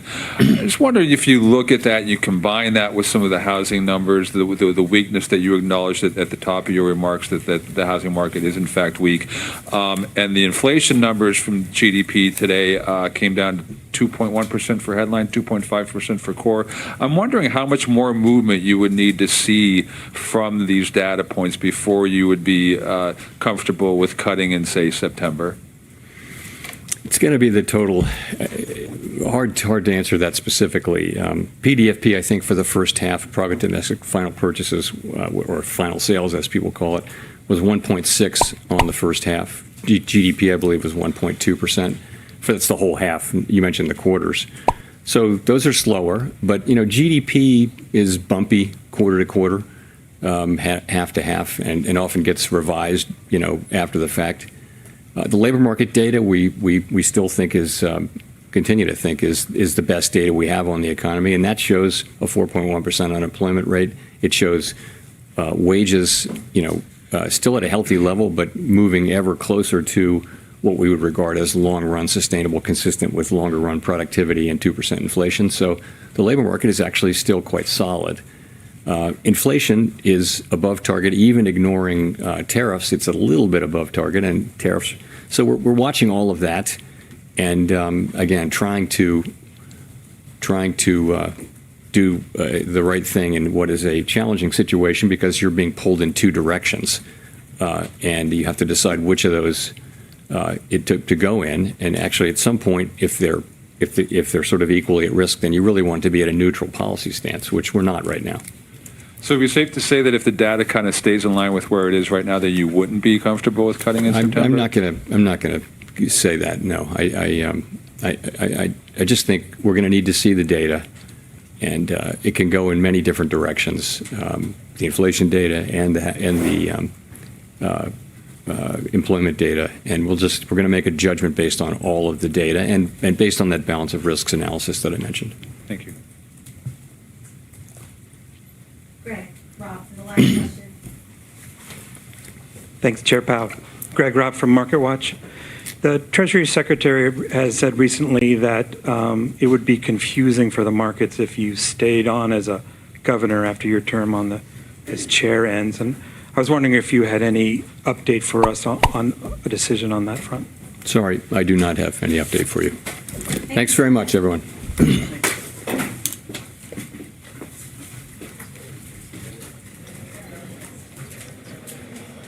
And so concludes Federal Reserve Chair Jay Powell's press conference explaining the committee's decision to leave rates unchanged and also perhaps reducing the perceived expectation that we might get a rate cut in September. This is Closing Bell. I'm Mike Santoli in for Scott Wapner today. Let's take a look at the markets. They have backed off the equity indexes since Powell began speaking, not in dramatic fashion, but down about 0.5% in total from the highs on the S&P 500. The Dow, you see, is down now 0.5%. The Russell 2000 is off close to 1% from those highs. You did see the dollar bounce on some of those comments, as well as Treasury yields. Again, within a relatively narrow band, but it was a pretty pronounced reaction to a non-committal stance by the chair about whether September is likely to see a rate cut. He pointed out that maybe the effects of tariffs in core goods inflation is noticeable enough right now.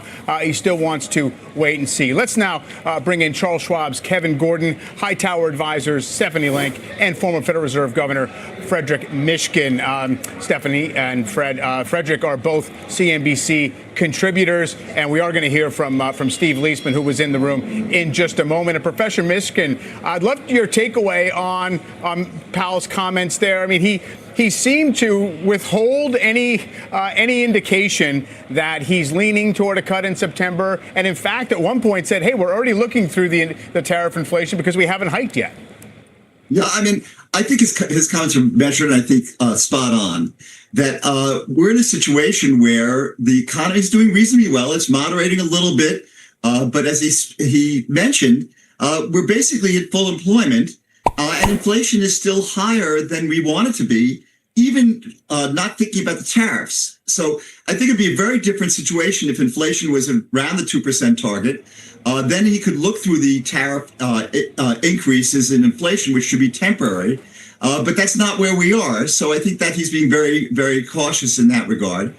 And I think another factor that's extremely important here is the issue of Fed's credibility. He mentioned the fact that the importance of the independence of the central bank, and really Trump's attacks on the Federal Reserve are really unprecedented in sort of what I call the modern era in the last 20, 30 years. And particularly this attack on him. If you saw the walkthrough that he did with Trump, he was obviously very uncomfortable. This is basically something that other countries have done. Argentina is a classic example where, under false pretenses, they got rid of a central bank governor who would not bow to the will of the government. And this playbook is something that the Fed has to show that it's not going to participate in. What happens when Trump appoints a new Fed chair? That's a different story. But it's making it even more likely that the Fed doesn't want to take the risk of looking like it's giving in to Trump. Well, if that's the case, though, if that's a part of the impetus for the Fed to kind of go slower on rate cuts, though, does that mean they're not as data dependent? I mean, if that sort of seems to be part of what's in the mix. No, I think they are data dependent in the best sense of the word, which is that they're focused on what will happen to inflation over the next year to 2 years. And that's exactly what they should be doing. And the answer is right now that really there's a lot of uncertainty. The economy actually looks reasonably well balanced with the basic inflation not quite coming down to the 2% level. So this is a case for being moderately tight, and that's what the Fed is doing. The most important job a central bank does is keep inflation under control. And also not do anything that actually harms the economy. I think that's the perspective that you have to think about in terms of the way the Fed is operating right now. Steph, the markets have been playing this as if really maybe the stakes aren't that high for this meeting and maybe even for September, right? I mean, you have the markets at highs, cyclical stocks doing well, credit spreads are low, volatility's been low. The idea that we can afford it, the cost of waiting is maybe not that high. Did anything change with the way Powell expressed the decision today, or how do you read the market reaction? So last meeting, he talked about that they would have eased if it wasn't for tariffs. Yes. Of course, we had tariffs.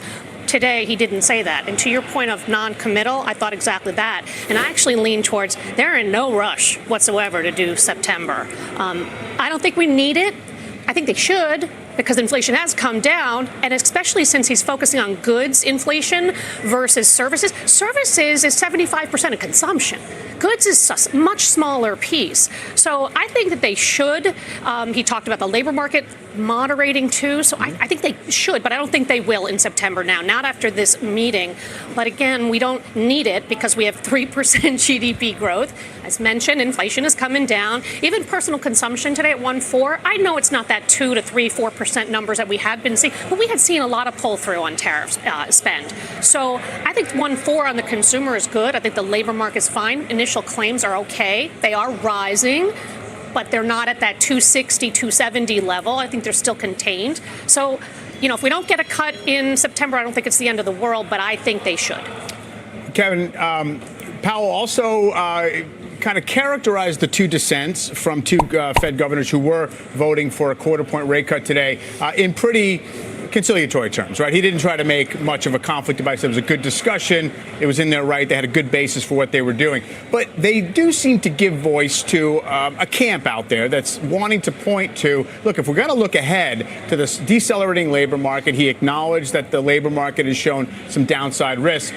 Do you think that story's going to snowball, or are we okay where we are? Well, yeah, I think he played it well and appropriately, where he mentioned and put a lot of emphasis on how the labor market is, in his eyes and in most of the committee's eyes right now, relatively resilient, but also emphasizing with almost an equal amount of emphasis the downside risks that do remain. So I think that even though he didn't push back directly on who dissented or who was dissenting or the reason for it, he did sort of lay the groundwork as to why they've kept policy on hold and why he thinks they could. And I actually view most of the language, whether it was in the statement or whether it was in his responses in the presser, as actually moderately hawkish if the labor market holds in there. I mean, if you get firm payrolls and if you get a low unemployment rate for the next couple of months, to me that takes the September cut off the table, really reinforces to most of the committee, at least at this phase, reinforces that they don't need to ease policy. And in terms of how the market digests it and responds to it, to me, and I look at the sort of the makeup of the market and the rally that we've seen, not only since the April lows, but year to date, it's not a market that's telling me that it's screaming for a Fed cut. I mean, multiples are back to where they were in 2021 when rates were zero. So this is not an interest rate problem for the stock market, or at least the S&P 500.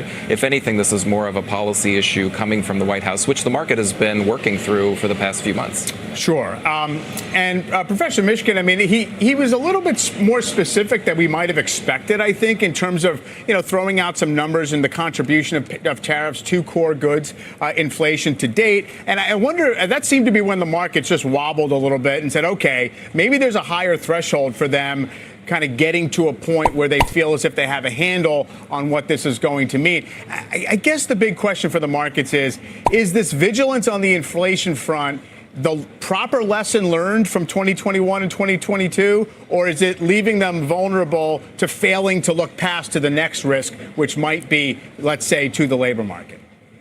I think what happened in 2022 is part of the story here because the Fed basically blew it. They had a sort of a new framework put into place that actually had some really problematic aspects, in my view. Actually was inconsistent with a lot of things that we had learned in the past. They were too focused on the fact that inflation had been low for a period of time and actually did not deal with a lot of the literature and also discussion of how inflation targeting should work. And that's affecting them now, because when you make a mistake where you basically were too easy, you don't want to make the same mistake again. And so I think that in this case, it's part of the framework here where there's a little bit of a higher bar in lowering rates for reasons that I've discussed, which is one is this issue that they made a mistake in the past and inflation was too high and they got a lot of criticism for that. And the political environment doesn't encourage it. The long-term bond market, treasury market is indicating that the exorbitant privileges may be going away a little bit because of concerns about future inflation when Trump appoints a new Fed chair. So all of these things, I think, are biasing them slightly towards not easing as much as they might otherwise do. But I think that this is a reasonable stance. It's not, no matter what the biases are, they're not terribly in the wrong place. And there's some views that could be different. And I think the fact that there's been some dissents is an indication that it is a complicated environment right now. And that's not something that Jay is unhappy that people understand, that right now it's a little bit tough to decide exactly what the right thing to do is. But the Fed is not going to make the mistakes that it made in the past. Stay with me, everyone. Steve Leisman just stepped out of Chair Powell's news conference. He joins us now.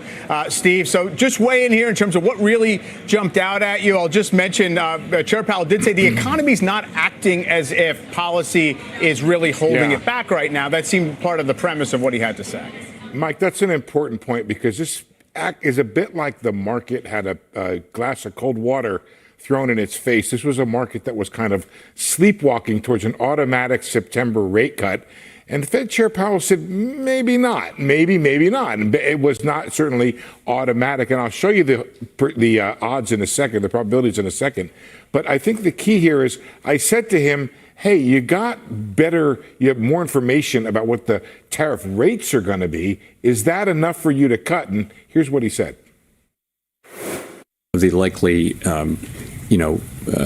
effective level of tariffs is not moving around that much at this point. But at the same time, there are many uncertainties left to resolve. So yes, we are learning more and more. It doesn't feel like we're very close to the end of that process, and that's not for us to judge. But it feels like there's much more to come. And there were other questions that that sort of suggested that it's going to take the Fed a bit of time to figure out whether or not the economy is in a place where they want to cut interest rates. And you take a look at what happened. You can see the 10-year yield rising. You can see the 2-year yield rising as well. But most important is these probabilities here. You can see we were at 65, 66% for September. That's gone away. Now it's below 50%. And then October, that's when you have more confidence of a first cut. And then take a look at December, which was the second cut was put in there, and now that's maybe more confidence in terms of January. We don't have that particular probability chart right now, but that number is, I can tell you in a second, Mike, it's 67% for 77% for January right now. That's really where we're at in terms of the second cut being built in. And really it was, he said we're not automatically marching toward a September rate cut. It may happen. He said the direction is down. But basically he said, look, inflation is above target. Employment is at or even below target. Therefore, we're going to remain restrictive. It was very simple. Right. In that, by those metrics, I guess it would dictate the policy. In the past, he said, you basically take your cue from which part of the mandate is demanding more attention. And he's suggesting, obviously, at least on a slight basis, it is for now. Inflation, Steve, he also, when he was offered the chance to kind of go back and endorse the committee's projection of 2 rate cuts for the rest of the year from the June summary of economic projections, he kind of said, no, we don't really want to anchor on that, and it seemed like the market read into that as well. Yeah, it was sort of straight down from the beginning in terms of his comments where, we thought there might have been, and by the way, I made this comment when the statement came out where they declined to sort of say that uncertainty had diminished again. And he said, well, that happened last time. It didn't happen this time, despite there having been several trade agreements that we now at least have a sense of what those levels might be, whether or not the economic impact is going to be known, but we certainly know what the levels are going to be. And so that came out and they said uncertainty remains elevated. That was the sentence, Mike, where I said, watch this space. And that space did not change. So that the committee did not make an effort to tell us that they're thinking about rate cuts in September. Kevin, this is all happening at a time when we have been on this really historic run in the markets in terms of the power of the rally off the April low, the way that, by some measures, maybe we were due for some kind of a give back at this point, whether it came as a reaction to the Fed or something else.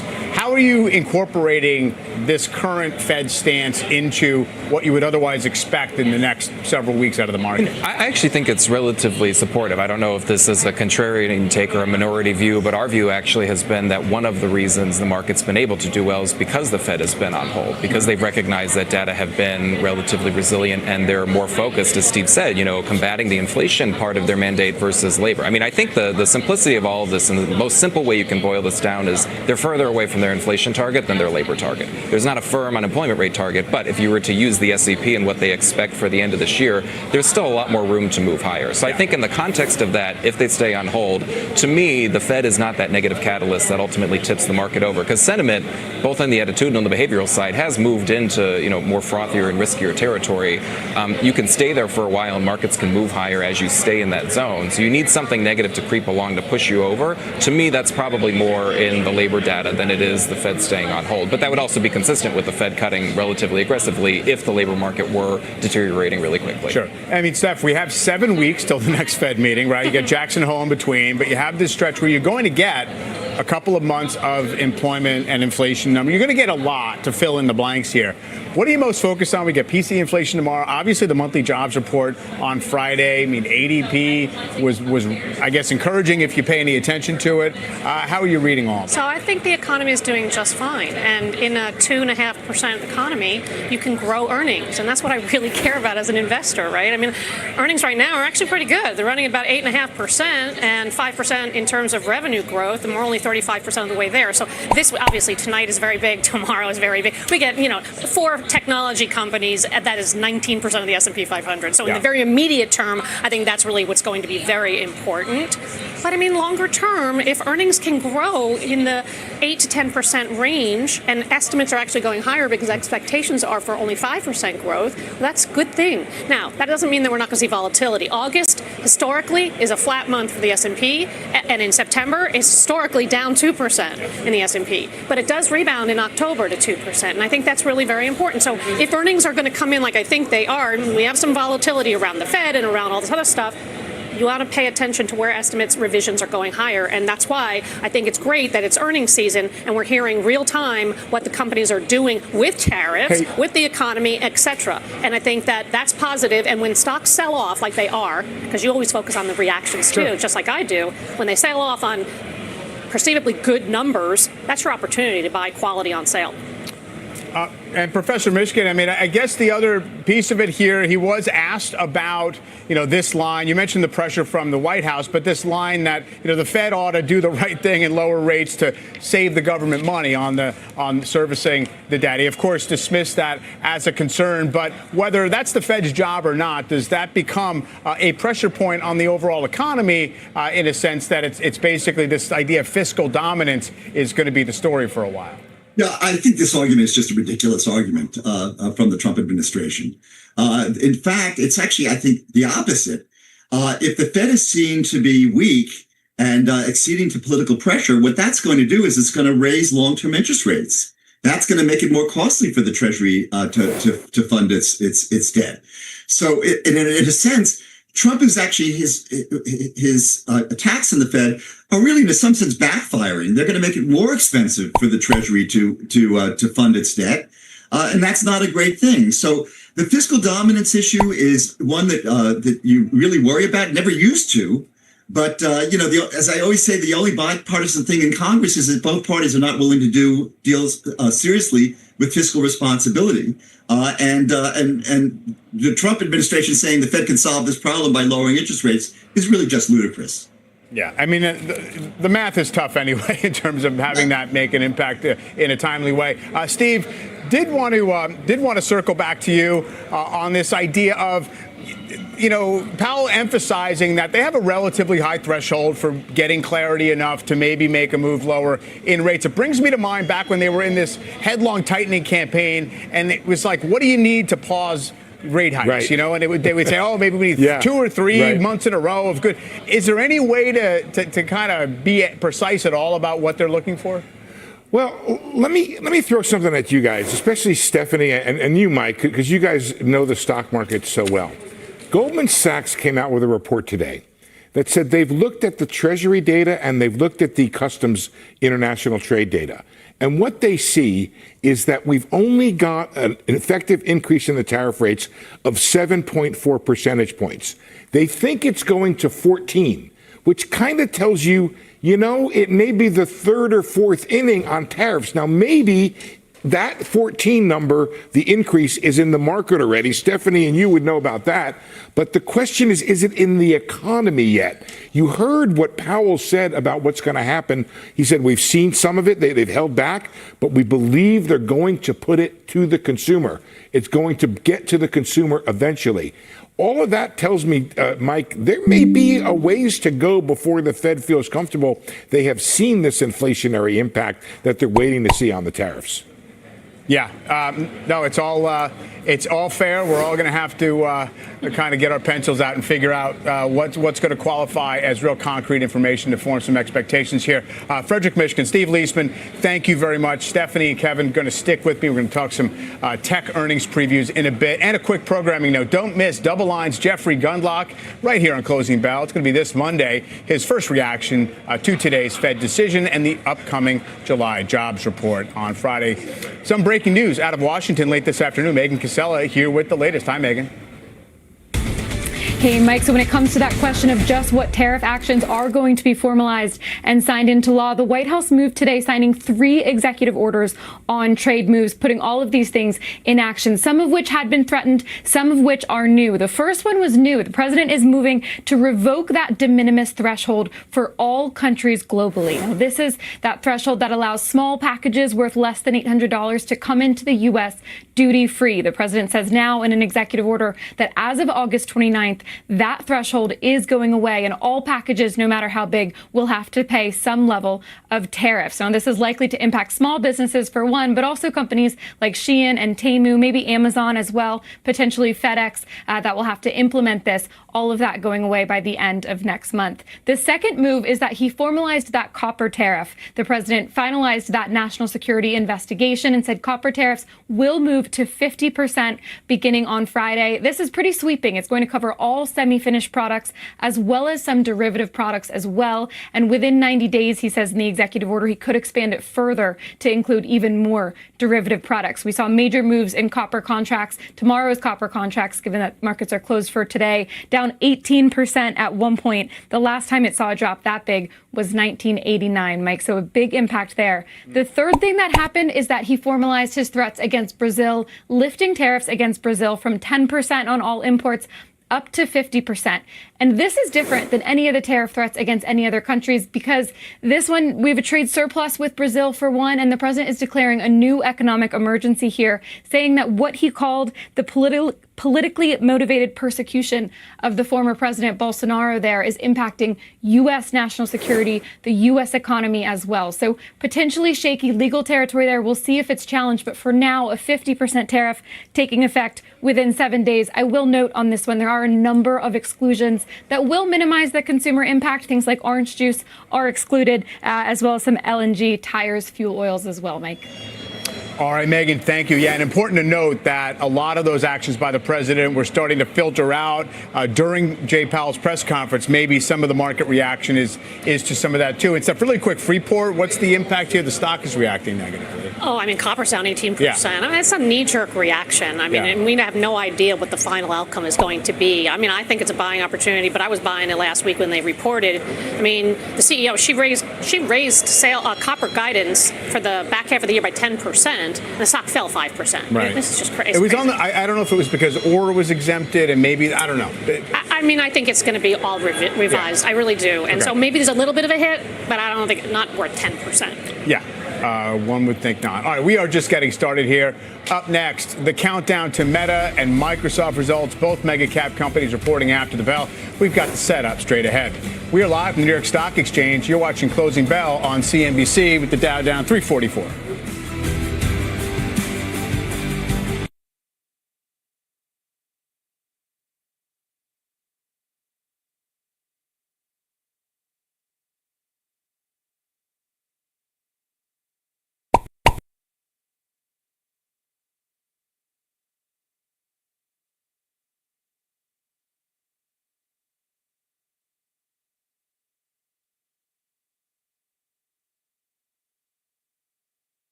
ABC Plus. Microsoft and Meta set to report after the bell. Hightower Stephanie Link and Charles Schwab's Kevin Gordon are still with me to give a little bit of a preview. Kevin, in terms of the drivers of the tech trade, so to speak, recently, I mean, you still look at these charts that show Mag 7 earnings muscling the market around in terms of the revisions, in terms of the total dollar value. So what's at stake here, and how does that tack from here? I mean, there's always a lot at stake when you're talking about it. Stephanie mentioned, 19% of the S&P's market cap this week. I mean, it's always going to be a needle mover. However, I think if you looked at the internals of that sector, just tech, the sector, I mean, the equal weighted tech index made a new high yesterday. Breadth has been pretty strong. 70% of names in that index or in that sector are trading above their 200-day moving average. You could sort of go down the list and see how much things have strengthened over the past few months, which is a pretty important move because actually earlier this year, tech was very much on the back foot in terms of leadership in the market. So it has been a relatively important move, and I think if you broaden it out to, tech adjacent parts of the market, comm services, parts of consumer discretionary that have become tech centric, things look relatively healthy. So I wouldn't pin it all on just a couple of companies giving us the entire story or the narrative for the entire quarter because the participation since the April 8th close has been pretty strong. And Steph, when it comes to Microsoft and Meta, these are two companies, and actually there's a bunch of them, where the market is willing to give them credit for all this spending, on AI in advance. I mean, Meta, I guess it's been a little bit of back and forth. They're going to get their money's worth. They've been pushing the line on how aggressive they are. What are you hoping to see from them? Well, first and foremost, Google or Alphabet's report on advertising very positive for Meta. It's 98% of Meta's revenue is ads, right? So I think that's going to be just fine. I do think, though, that it's going to be more about AI monetization because they've made progress so far in terms of what AI has done to time spent on Instagram and on Facebook. It's increased 6% and 7% respectively just by AI. So I want to see more progress there, of course. I think the numbers are going to probably raise. I think the big number is not CapEx at $100 billion this year, likely, but it's going to be OpEx, right? It's expected to be up 10%. So what do they do to that line? Because this stock has always been very sensitive to how much they're spending everywhere. But I think we're giving everyone a pass on the CapEx line, not necessarily on the OpEx side. It's true. I was just looking. So the NASDAQ 100, it's back almost to 30 times forward earnings again. That's kind of been a ceiling outside the pandemic. Obviously, earnings, you look toward next year, it's going to roll forward. But if you look at a Meta or a Microsoft, it's not that they have gangbusters annual earnings growth. No. It's that it's low double digit, but perceived to be very predictable. Right. So that's kind of what you need confirmation on. Well, and the fact that they can spend $90 to $100 billion and still generate $30 to $40, $50 billion in free cash flow. Yeah. So they have the money to spend. That's right. And that's important because these stocks do trade on cash flow too. But this year, aren't we sacrificing the free cash flow growth? But it's still big. Yeah. It's still big. And when they can dial it back any time, and right? So I kind of feel like they're doing the right thing. They obviously see the growth, the returns. And again, that monetization is very, very important. And I think Meta is going to be just fine. I think Amazon is also going to be very good because we know the cloud revenue numbers from Alphabet were quite good as well. And that stock basically trades on AWS. And just quickly, Kevin, I mean, I'm sure your clients talk about the concentration of this market. It's only increased. We're back to the highs in terms of mega cap over the equal weight. Is it a longer term concern that we have, 6 stocks that are a third of the S&P? Well, I think it's a longer term concern if you're heavily exposed and you're seeing your portfolio just go to a handful of names. I mean, it depends on who you are as the investor.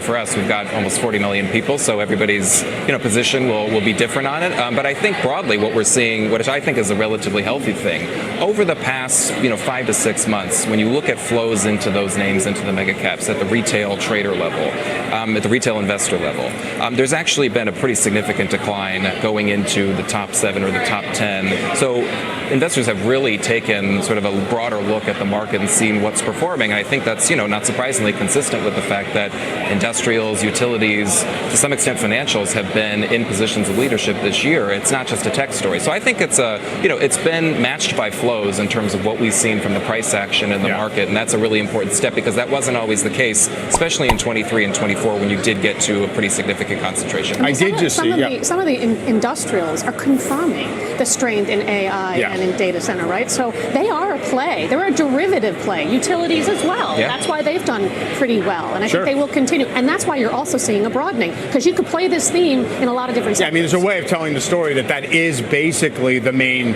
growth driver. It's just being applied in different sectors. Exactly. Kevin, thank you very much. Thanks, Mike. Appreciate it. Still to come, much more on this afternoon's parade of earnings. What to watch from all the key names reporting in overtime. Closing bell. We'll be right back.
Up next, we'll get you set up for all the big earnings out in overtime, what to expect from Microsoft, Meta, Robinhood, and more. And as we head to a break, less than 10 minutes to the close, a quick check on the major averages. The S&P 500 down about 0.25%, around 0.5% off of its highs before Fed Chair Powell's press conference, which did put the indexes back on their heels. Yields up, dollar up. The Market Zone is next.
We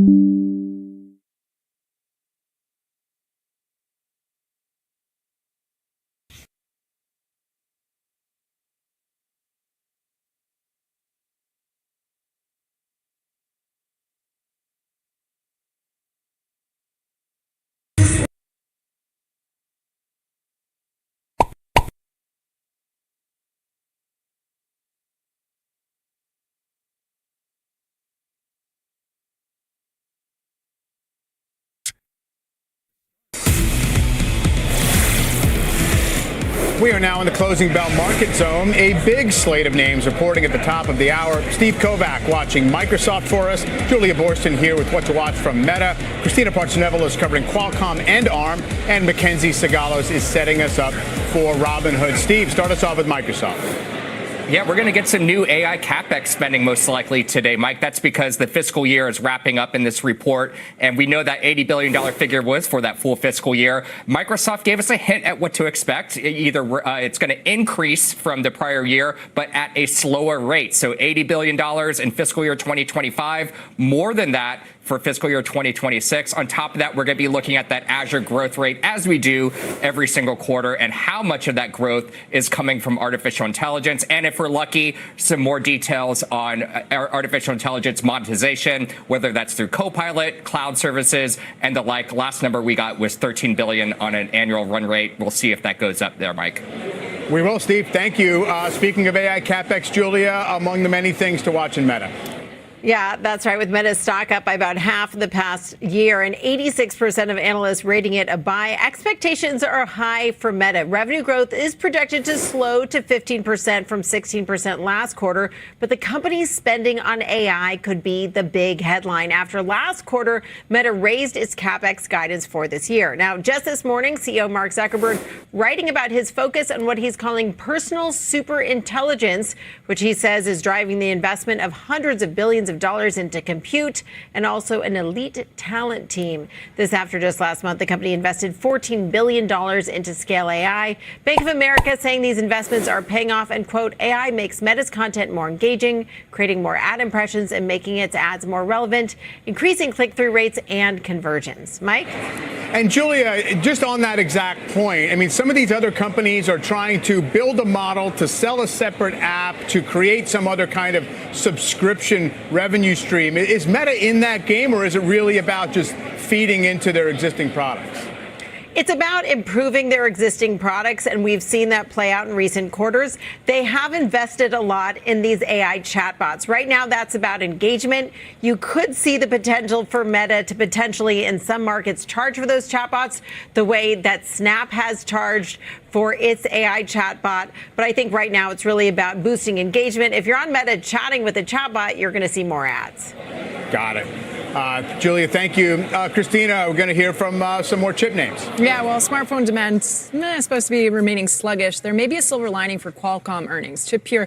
Qorvo's upbeat commentary yesterday on China Android pull-ins bodes well for Qualcomm's quarter and for peers like Skyworks, too. Still, the stock remains deeply out of favor, up only roughly, 5% or 3.5% year to date versus 22% for the semiconductor SMH ETF you're seeing on your screen. And that's because of tariff concerns, Apple's gradual roll-off, even though we all know about this, and broader handset weakness. But under the surface, Qualcomm's product portfolio and diversification into autos and AI edge devices tells a more compelling long-term story. At a steep discount to peers, Bernstein actually says this name might be worth watching, if not yet chasing. ARM out also after the bell. They make the blueprints to build chips with investor buzz building around its potential move into chip making themselves. While a product tape out isn't expected before 2026, which essentially means building a chip, growing licensing momentum and hiring plans are definitely keeping the stock in rally mode, up about 32%, far outpacing Qualcomm during the same time frame year to date, despite limited near-term clarity. Mike? All right, and Mackenzie, Robinhood stock on quite a heater.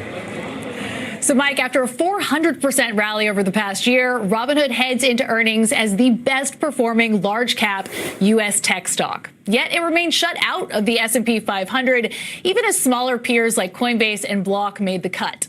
Wall Street's bullishness reflects Robinhood's buying spree and its push beyond retail trading, scooping up crypto licenses and expanding its wealth management business. Assets under management have climbed with its Trade PMR acquisition, now about half of Coinbase's $420 billion, but still far behind the $35 trillion that's collectively managed by Schwab, Vanguard, and Fidelity. Now, when results hit this afternoon, investors will also be watching funded account growth and whether services like Robinhood Gold and its IRA match are lifting client assets. Recent performance has been strong in Q1. Transaction-based revenue jumped 77%. And analysts expect options to overtake crypto this quarter, a sign that revenue is tilting more toward higher margin derivatives trading. All right, higher margin, higher leverage for the customers. Mac, thank you very much. As we head into the close, index is recovering from that little back off that we got during Chair Powell's press conference. We had the S&P 500 down as much as 0.5%. It has almost gotten back to the flat line. The NASDAQ has managed to stay in the green ahead of all those tech earnings that are just about to hit. That does it for Closing Bell. We'll set it into overtime. It's Morgan Brennan and John Ford. Well, that bell marks the end of regulation. Morgan Stanley, we're going to close and bell at the New York Stock Exchange. Consensus doing the honors at the NASDAQ, and markets turning lower after the Fed meeting. NASDAQ alone closing positive. Rates stay the same. Two governors dissented, wanting a quarter-point cut, but it was Powell's presser that sank stocks as he spoke. The Fed chair not telegraphing a cut at the next meeting. Bond yields jumped to their highs of the day during the presser. Copper prices also seeing a big intraday move on a new 50% tariff. More on that coming up. Well, that's the scorecard on Wall Street. Welcome to Closing Bell Overtime. I'm Morgan Brennan, along with John Ford. We have a very busy hour of earnings reports coming up. Microsoft and Meta both reporting. We're going to also hear from several chip companies, including Qualcomm, plus Ford and Robinhood. But as we wait for those reports, let's start with the Fed. No change on rates, but the stage is set for an interesting 6 weeks until the next meeting. Two governors dissented in today's decision. That's the most dissenters at a meeting in more than 30 years. So joining us now is David Zervos, Chief Market Strategist at Jefferies. And David, it's great to have you on.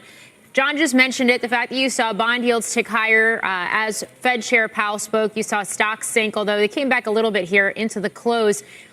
The statement seemed to lean a little more dovish, but Powell seemed to lean a little more hawkish with some of these comments, like we're still a ways away from seeing where things settle on trade, saying that, no decisions about September, and a few others here. Tariffs starting to show up in consumer prices, but still quite early days to see tariff impacts on prices. Your thoughts? Yeah, I think it was overall quite hawkish all around. I think the market was hoping for something a little bit more clear on September, that we were moving toward neutral and that the SEP was in play, which was 2 cuts for the rest of the year. It still could be. But, Morgan, the story is still, I think, much more about kind of irrelevance of the Fed as we head into this last act for Jay Powell. And he walks off the stage, or at least walks off the stage as chair in spring of next year. The market did not respond to that hawkishness very significantly. We had a 10 tick move in the 10-year note. We had a less than 0.25% move in the S&P. These are pretty small moves for Fed Day. So I wouldn't read too much into the market response, other than to say the market really doesn't seem to care that much whether there's a little bit of a hawkish bent or even a lot of a hawkish bent to what this Fed is saying. It's really looking forward to what the Fed is going to be doing in 2026 and 2027. And I think it sees that as quite a dovish Fed that's been made up of more Trump appointees like Chris Waller and Mickey Bowman. Yeah, and of course, Waller and Bowman were the two dissenters today. Double dissent, first time we've seen that since 1993. What does that say about the Fed, that this is the first time we've seen two officials who have had differing opinions from the rest of the group? I mean, it really is on political divide at the moment. I mean, these are two Trump appointees. They're the ones on the committee, and they're pushing the other way. I think you could actually argue that the politics is kind of in reverse from what we're normally thinking of in the Fed. Usually you think of the Fed getting compromised by the executive branch. This is a Fed that really is going so far to the political side of things since the September 50 basis point rate cut to kind of be the anti-Arthur Burns of sorts, or the anti-Martin of the Lyndon Johnson era. And I think that's still a very political Fed. It's a Fed that's fighting back. It's a stubborn Fed. It's a Fed that doesn't want to take risks with any inflation. And it sees uncertainty, which it's used over and over again, as a sort of way to push back on the agenda. And I think uncertainty kind of is a bit of a code for almost hostility toward a lot of the policies that have come out in the first half of this year from the Trump administration. It's kind of sad. You can see Microsoft on your screen. The results are out. We are going through them. It's now up more than 6.5%. David, I hear you saying that the Fed is political, but I guess the other side of that argument is that maybe it's the most intensely non-political Fed of our lifetime, in the sense that Fed Chair Powell and the rest of them are facing a type of executive pressure that we haven't seen in the past. And we do have this dissent, which shows that they're not moving in lockstep, right? Yeah, I'm just trying to say, John, that, politics works both ways. You could either be kind of corrupted a little bit by Congress and the Democratic side of Congress, or you could be corrupted a little bit by the administration. So, or you could just be corrupted by your political views, which may be consistent with or with that, not with the president. So I think what we're seeing is a real pushback against the administration, and that's been evidence in September. And it's just unfortunate because I think there's a lot of compelling cases. We've made them at Jefferies over and over again for why rates don't need to be at these levels. And it's just an extra tailwind to the economy. Now, John, I will say, you're going to go into Microsoft earnings, and you should just transition to that because that's a great story and a much more important story. There's so many other good things happening than the Fed. We got to get to those Microsoft earnings. Meta is out as well. We're going through those, but first, let's get to Microsoft's numbers with Steve Kovac. Steve. Yeah, John, and shares are up about 5.5%, 6% on these beats on the top and bottom line. EPS, $3.65. Street was looking for $3.37. Revenue, a nice beat here as well, $76.44 billion. Street wanted to see $73.81 billion. And then Azure growth, that is another beat here, up 39% year on year. Street thought it was going to be 34.4%. There's still a lot more to dig in here, John. I'm going to be back in a couple minutes with some more, but that's what we're seeing right now, up about 6%, John. Right, Steve. While I was talking about Meta being out, Qualcomm is out as well. That stock is heading lower. Christina Partsinevelos has the numbers. Christina. Yeah, Qualcomm's diversification strategy is somewhat paying off. It's showing in the numbers. EPS came in at $2.77 on revenues of $10.37 billion, both beats.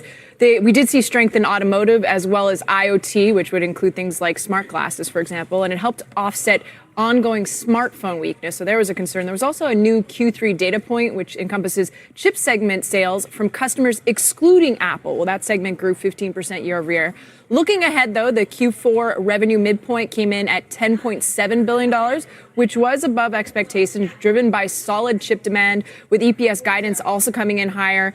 The shares are still reacting negatively. And John, you and I were on a call with Qualcomm CEO and CFO, and they said they're not seeing demand pulled forward due to tariffs and are, quote, continuing to do well in China, which they said is reflected in their upbeat outlook. Nonetheless, markets reacting negatively.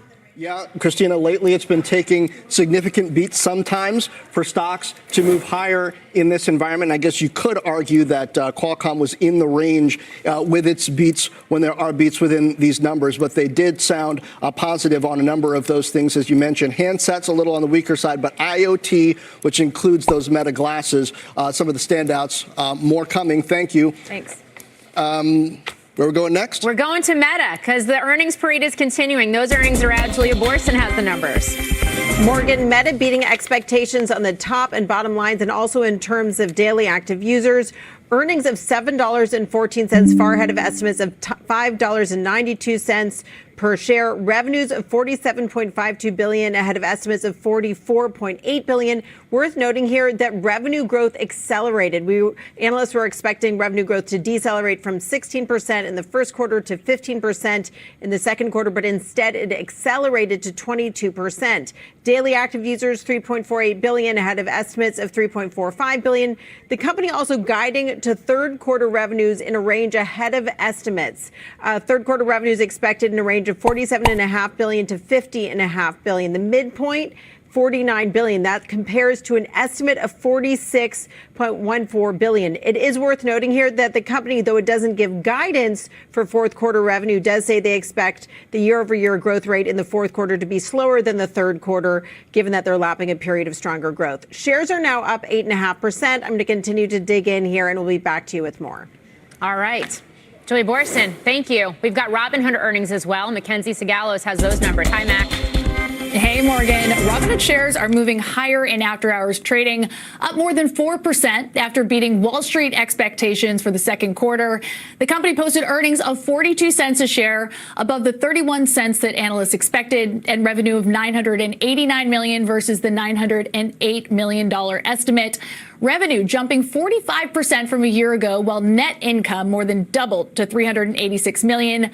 Funded accounts climbed to 26.5 million, and total platform assets nearly doubled to $279 billion, up 99% year over year. That shows us that Robinhood is really closing the gap with Coinbase as it pushes into wealth management, offering deposit matches to lure clients from Fidelity and Schwab. Transaction-based revenue came in at $539 million, which was above estimates, led by strong options trading, while crypto and equities were slightly below forecasts. Now, the average revenue per user rose 34% to $151. CFO Jason Wernick told me that Robinhood is making big strides in long-term investing, with retirement accounts now above $20 billion, and newer wealth products like Robinhood Gold, which hit a record 3.5 million subscribers, and its IRA match are helping boost assets. Those shares still up about 4%, and we've got that earnings call starting in about 45 minutes. All right. No, you'll be on it. Mackenzie, thank you. Ford earnings are out. Our Phil LeBeau has those numbers. Phil. John, take a look at shares of Ford. The stock is under pressure. The company earning 37 cents per share in the second quarter, with revenue coming in better than expected, much better than expected, at $46.94 billion versus 43 and change was the expectation. Look at the story here is the impact of the tariffs. $800 million impact in the second quarter, net loss of $36 million for Ford in the second quarter. Margins, 4.3% compared to 5.8% in the second quarter of last year. Free cash flow, $2.8 billion. A year ago, it was $3.2 billion. You see the story here about the impact of tariffs. All of their key, their three divisions. ICE vehicles, lower in the second quarter than compared to a year ago, $661 million, a wider than expected or a wider loss than a year ago for electric vehicles. And then when you take a look at the commercial vehicles, came in at $2.32 billion versus $2.56 billion last year. But it's the guidance that I think that investors want to see. The guidance is that the full year tariff costs, the impact will be about $2 billion, according to Ford. They have lowered their adjusted EBIT guidance to basically $6.5 to $7.5 billion. Previously, we're expecting to be $7 to $8.5 billion. They have reiterated their free cash flow guidance of $3.5 to $4.5 billion for the full year. CapEx is going to be about $9 billion on the high end of the previous guidance of $8 to $9 billion. We're going to be talking with Jim Farley, CEO of Ford, coming up in about 10 minutes or so. We'll discuss with him not only the results, but really the main question, the only question I think a lot of investors have right now: how bad is the impact of tariffs, and how do you mitigate it in the second half of this year? Guys, we'll send it back to you. Plenty to talk about with him. See you in just a little bit. And now let's get back to Microsoft with Steve Kovac. How's the cloud doing? The cloud is doing pretty well here, John, and we got for the very first time ever Microsoft disclosing how much revenue it's made in its Azure cloud business for the full fiscal year. That number, they say, surpassed $75 billion, which they say is up 34% from the prior fiscal year. Remember, the fiscal year just ended last quarter. And as you know, John, they never disclose how much revenue Azure makes. They just give that growth rate, which they still did. It was up 39%, better than expected. But now it seems like they're on this sort of annual cadence at the end of each fiscal year to give us a full number, an actual dollar amount of Azure revenue. $75 billion, up 34%. You see the stock reacting here again, John, up better than 6%. Okay, Steve Kovac, I'll take it. Thank you. We have more on Meta as well with Julia Boorstin. Julia. Yeah, that's right. Meta tightening its guide for CapEx for the year, bringing up the lower end of its range. They say they currently expect 2025 capital expenditures, including payments on financial leases, to be a range of 66 to 72 billion. Now, that's narrowed from the prior outlook of 64 to 72 billion. They say that the key drivers of their expenses are infrastructure costs and also employee compensation, saying they're adding technical talent in priority areas. And as they recognize a full year of compensation expenses for employees throughout 2025, they do therefore expect a 2026 year-over-year expense growth rate that's above the 2025 expense growth rate. A little commentary here on taxes. They anticipate a reduction in the U.S. federal cash tax for the remainder of the current year and future years. And they also say that they are watching those employee costs. They say this is clearly a priority for them as we talk a lot about that battle for AI talent. Shares now up 10% in after-hours trading. John? Quite a move. Julia Borston, thank you. We're going to now get more on these Microsoft and Meta reports with Brent Thill of Jefferies, Ray Wang of Constellation Research. Guys, welcome. Ray, investors might be surprised to see Meta up 10%, Microsoft up 7%. The reactions in overtime to these results had been muted up to this point. How significant are these results then? Were people, you think, just expecting something more muted? You know, everyone had written off the Mag 7, then they came back to the Mag 7, realizing that there are some winners on the AI side. Meta's ability to continue to grow users and to grow ad revenue is what's driving it, but it's also what's in the future. The ability to bring Instagram, the social networks, the monetization models of digital ads, and of course, what they want to do in the AR, VR piece is all headed in the next 12 months. And that's where the excitement is, because not just the glasses, but it's also the new automation in AI. Meta is the most efficient company in the Valley from an automation perspective. They're going to be so efficient that they're going to be able to afford the super intelligence employees and, of course, the investments in AI that they're making. It's not a surprise to the folks inside the Valley. It is a surprise if you're outside the Valley, because there's a lot of work they've done to get to exponential efficiency inside the organization. Brent, we were just showing the narrower CapEx guide from Meta. It's narrower, like on the bottom coming up. They're going to definitely spend more, it seems like. But do these moves and the overall results perhaps give a green light to the hyperscalers, to the mega caps to keep spending on AI? And is that a read-through perhaps to the likes of NVIDIA that are likely to still mint money? CapEx is going higher. There's no way to put it. We're at the beginning of the cycle. We've said this, that the enterprise adoption of AI is tiny. Your company, my company, we're in our infancy. There's just a few people using these tools today. We're all using it in our personal life, but we're not using it in work. And that's only going to grow, and that's going to fuel the next leg of this over the next couple of years. So we saw Google raise CapEx by 10. We saw the high point raised up by another $2 billion for Meta. That's going higher. Microsoft, we anticipate, given the numbers and the blowout on Azure, that they're going to keep spending. And they said last quarter that they pushed out the capacity constraints. They thought they would have some opening at the end of this year. That's not happening. And so we expect spend to continue to go higher. And I think investors don't care, because right now you're seeing the revenue numbers, Meta accelerating revenue growth from the teens into the high teens, low 20s. Microsoft accelerating Azure from mid 30s to high 30s. And so these numbers are phenomenal. Yeah. And so it comes down to revenue growth. If you put it up with the margin and both put up great margins, that shows you can make money in the age of AI. And this isn't all the railroad analogy I've heard 1,000 times. We're laying the tracks. Where's the ROI? Where's the ROI? Well, guess what? These companies just put up massive margins. Yeah. They're making money at the beginning of the AI investment curve. Yeah, to your point, the core businesses and the balance sheets are supporting these massive investments. Ray, I want to go back to Meta here for a moment, because not only did we see this narrowing of the range for CapEx to 2025, and also these comments about 2026 year-over-year growth rate going to be higher than 2025 where CapEx is concerned. But the Mark Zuckerberg superintelligence post earlier today, where he basically said that this is at Meta, it's about bringing superintelligence to everyone. And this is the line that jumped out to me. He said, "This is distinct from others in the industry who believe superintelligence should be directed centrally towards automating all valuable work, and then humanity will live on a dole of its output." Basically painting a difference, a differentiator between Meta and some of these other companies like arguably Microsoft. How do you see it? There is a divide in the valley between centralized scarcity, which is centralized control of AI, and decentralized abundance. Meta is on the decentralized abundance side. Apple's on the decentralized abundance side, which means we can take intelligence to the edges and give it to everyone. There's 100 billion parameters on an Apple device. There's 3 billion parameters on an Apple device. And you think about the number of devices that can actually deliver on super intelligence. That's what they're talking about. And that talent war that's coming right now is he's assembling a group of folks that actually believe that everybody should have access to AI, not a few. And it's going to be a very different model as we break it out 2 years out, 3 years out, and 5 years out. But when you take digital ads and we take Insta, Metaverse, and you bring the AI together, you get a brand new world of commerce and social media. And that's what he's also building with the next set of glasses and the next set of integrations. They are the most automated company in the Valley right now. And that's an important fact because they're getting to revenue per employee and profit per employee numbers that are going to blow everybody else out of the Valley away. It's a different model that they're building over there.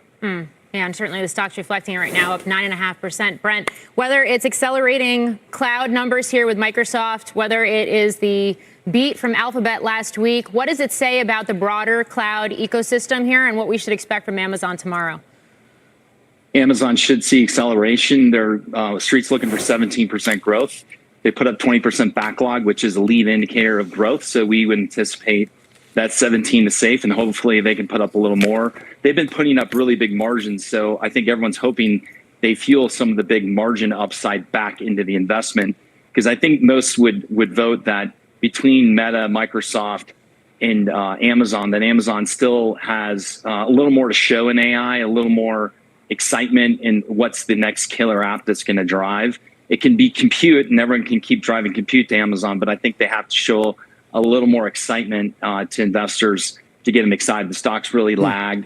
And, to Ray's point, like Microsoft, Meta is in every check is blowing away advertiser budgets, taking share from Google, taking share from Amazon. And so, the kind of to his research and what we find, I think there's an element too of like what's happening in the public cloud. It's clearly Microsoft's gaining share on Amazon. And how does Amazon stop that share gain that Microsoft is on right now? Okay. Yeah, it's a far cry from 2022 when a lot of people were writing Meta off. Brent, Ray, thanks to you both. Now let's get back in the driver's seat. Ford shares moving lower about 3%. Actually now well off the lows, down just about 2%. Our Phil LeBeau is joined by Ford's CEO, Jim Farley, for his first comments before the call. Phil? Thank you very much, John. Jim, let's start first off, not only with the fact that you had an $800 million impact from tariffs in the second quarter, but you've trimmed your full year guidance. You're expecting a $2 billion impact full year. But is this the worst of the impact in terms of tariffs that you expect for the full year? Yes, I think we had a great quarter, first of all, and thank you, Phil, for having me on the show. And we increased our guidance for the company based on our underlying business. We did increase our guidance on the net tariff impact, but we are having very productive conversations with the administration on how to get back into a reasonable range. So as the most American company, we're not disadvantaged as these bilateral trade deals get done. Well, you've had conversations, Jim, but let's also be honest. You guys are still at a disadvantage in terms of when I've talked with the people in your company and people who have studied the numbers. 15% tariff for Japan doesn't leave you guys on a level playing field, at least in your opinion, versus the Japanese automakers when they're importing vehicles here to the United States. Have you said that to Mr. Trump? Oh, sure. I mean, we have all the numbers, $5,000, $6,000, depending on which vehicle you look at. Labor, currency, a lot of advantages there. But the bottom line is Ford is not competing in a lot of those segments. If you want to make money in the U.S. market for a two-row crossover, you have to produce it outside the U.S. That's not where our capital is going. Look at our earnings. Ford Pro had a great quarter. We now continue to decrease our costs 4 quarters in a row now. And really the drivers of Ford's profitability and growth are not in those generic segments with imported products. Now, we definitely want to reduce our tariff bill because we have a lot of layers of tariffs on imported parts. We make about 80% of our vehicles, but we still import parts from all over the world. And that's the opportunity to work with the administration. And they are very committed to supporting companies like Ford that have committed to the U.S. manufacturing base. And we'll see how this all works out. We'll let everyone know how it comes out. But so far, I think we're seeing progress. Jim, speaking of cost, recalls continue to be an issue for you guys. You have a $570 million charge in the second quarter related to recalls, and you know the headlines that have been out there that it seems to be accelerating, not decreasing in terms of the number of recall actions that are out there. What do you say to investors who look at this and say, I'm still troubled by the problems that Ford has when it comes to recalls? Well, I'm glad you brought it up. First of all, our initial quality is really totally competitive now. We were the most awarded company and brand in IQS, J.D. Power's initial quality. Our launch quality is now better than competition. The recalls that we had are vehicles engineered from 2015 and 16, and a lot of software OTAs that are not that expensive. I wouldn't correlate for investors the number of recalls and cost. Actually, our base coverages make up 60% of our warranty costs, and those go down as we drive these quality improvements into our product. But, the products are out in the market, and, I would expect recalls potentially go up at Ford because we want to protect the customers. We have more inspectors, more engineers looking at our quality issues in the field. These are vehicles that are 6 or 7 years old, and we want to do what's right for the customer. It's the longest lagging metric, recalls, for quality improvements. This will be the last one that turns. Warranty coverages are already going down, and that's something that we're really proud of. Hi, Jim. It's John Fort. Great to have you here on Overtime before the call. Question about tariffs and deals and the upside for you. What are these trade deals that the Trump administration is doing going to do for Ford's EV competitiveness globally? And what, if anything, needs to happen in these negotiations the administration's in with China? Well, yes, I think, first of all, the EU and the Japan trade agreement are pretty material for our industry. For a company like Ford, who makes most of its products in the U.S., that's a $5,000–6,000 benefit. And so what we're working with the administration is the layering of these tariffs. The auto industry has its own tariffs, and we import parts. Those are subject to reciprocal tariff and fentanyl tariffs and the 301 from China. So what we're trying to do is try to simplify that and decrease the burden on the company to get more competitive with those imported brands. So I would say so far we've had good conversations. Nothing material to report today, but I'm optimistic that the Trump administration is completely committed to companies like Ford. Jim, it's Morgan. So in light of all of this, what is your outlook across the portfolio, whether it is EVs or ICE or hybrid, and how are you thinking about pricing amid this broader trade conversation? Well, we're seeing a very strong result in our pro business. Those are the kind of white Transits and Super Duties you see at Ford, and for plumbers, electricians, tradespeople, and that business is really on fire for us. Now we're a huge dominant player in the vehicle business, but 17% of our pro profits are coming from services now. Parts, we're up to almost 800,000 subscriptions on our productivity software. That's what's driving our results. And we're seeing really good response to small business, to our pro business, and this whole ecosystem, not just the vehicle. That's where the strength of our business is. We did double our EV sales globally, and our margins have improved a lot, but there's still large losses. And we're going to be taking everyone to Kentucky in about a couple weeks, to show them the new future of Ford's EV vehicles that will dramatically improve our profitability. Well, Jim Farley, our thanks to you, CEO of Ford, and Phil LeBeau, our thanks to you for bringing us this interview. With shares of Ford down about 2% right now here in Overtime. Well, coming up, we've got much more on earnings as we watch the after-hours moves in those names. A lot of names we're watching. We'll be right back.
You got this.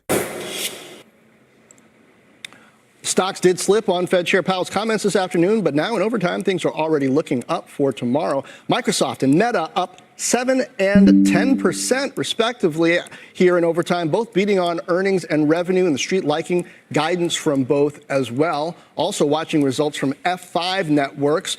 Shares, I believe, are higher by about 8%, 7.5%, 8%. Right now, after reporting earnings earlier this hour that beat on the top and bottom lines. Revenue came in at $780 million versus $758 expected. Earnings also beat with non-GAAP EPS at $4.16 versus $3.50 expected. And then on the Q4 guide, a raise. Revenue is expected in a range of $780 to $800 million at $790 at the midpoint, but the low end of the range is above the $778 million consensus. And on earnings, the same, guiding to a Q4 range of $3.87 to $3.99. That's $3.93 at the midpoint, with the low end of the range well above the $3.82 expected. I did speak with CEO Francois Locodano about the quarter, including what's driving the outperformance. Customers are investing to get their data ready to implement their AI strategies and develop AI applications. They need to connect those data stores from data stores to AI factories to AI applications. And F5 is really positioned to securely connect all of these AI environments, and that's also providing tailwinds in our business. He also told me the trade fears from a quarter ago sparked caution that's now giving way to optimism. Things have been rather stable. Enterprises have continued to make these commitments, whether it's in AI or in modernizing their data center infrastructure or implementing their hybrid multi-cloud projects. We have continued to see a stable environment. And the result of that is we're seeing strong growth, not just in our hardware, which had exceptional growth this quarter, but also very strong growth in software, where we drove over 16% growth in the quarter with these new projects around hybrid multi-cloud. And Morgan, in October, we're going to get a roadmap update from F5 on the product side and then financial guidance for fiscal 2026. All right, we'll be watching. And those shares up 8% right now. Well, we had huge moves in copper futures this afternoon, too, but in the opposite direction. It was the worst day for the metal since 1989. At one point, that's as President Trump put a 50% tariff on copper products, but not on the refined materials like copper ore or on copper scrap. Those are exempted from both the Section 232 and reciprocal tariffs. That's why copper miners like Freeport-McMoRan and Southern Copper also tumbled here today in the regular trading session. About half of refined copper used in the U.S. is imported, and we do not have enough domestic refining capacity to meet those domestic needs. Hence, invoking the Defense Production Act as well today to support the U.S. copper industry, including requirements to sell 25% of American copper and copper scrap domestically, and a possible export licensing requirement on some goods. Historically, the U.S. has been an exporter, largely to China for processing. Sound familiar? Where 50% universal tariffs do apply is imports of semi-finished copper products. Think copper pipes and wires, or derivative products like cables and electrical components. It's effective on Friday, and those tariffs won't stack on some of the other tariffs that we're seeing implemented as well. But coming up, we have got to check on some of the biggest movers right here in overtime on what is a very busy earnings day as we continue to watch all of these results and get ready for conference calls. We'll be right back.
you.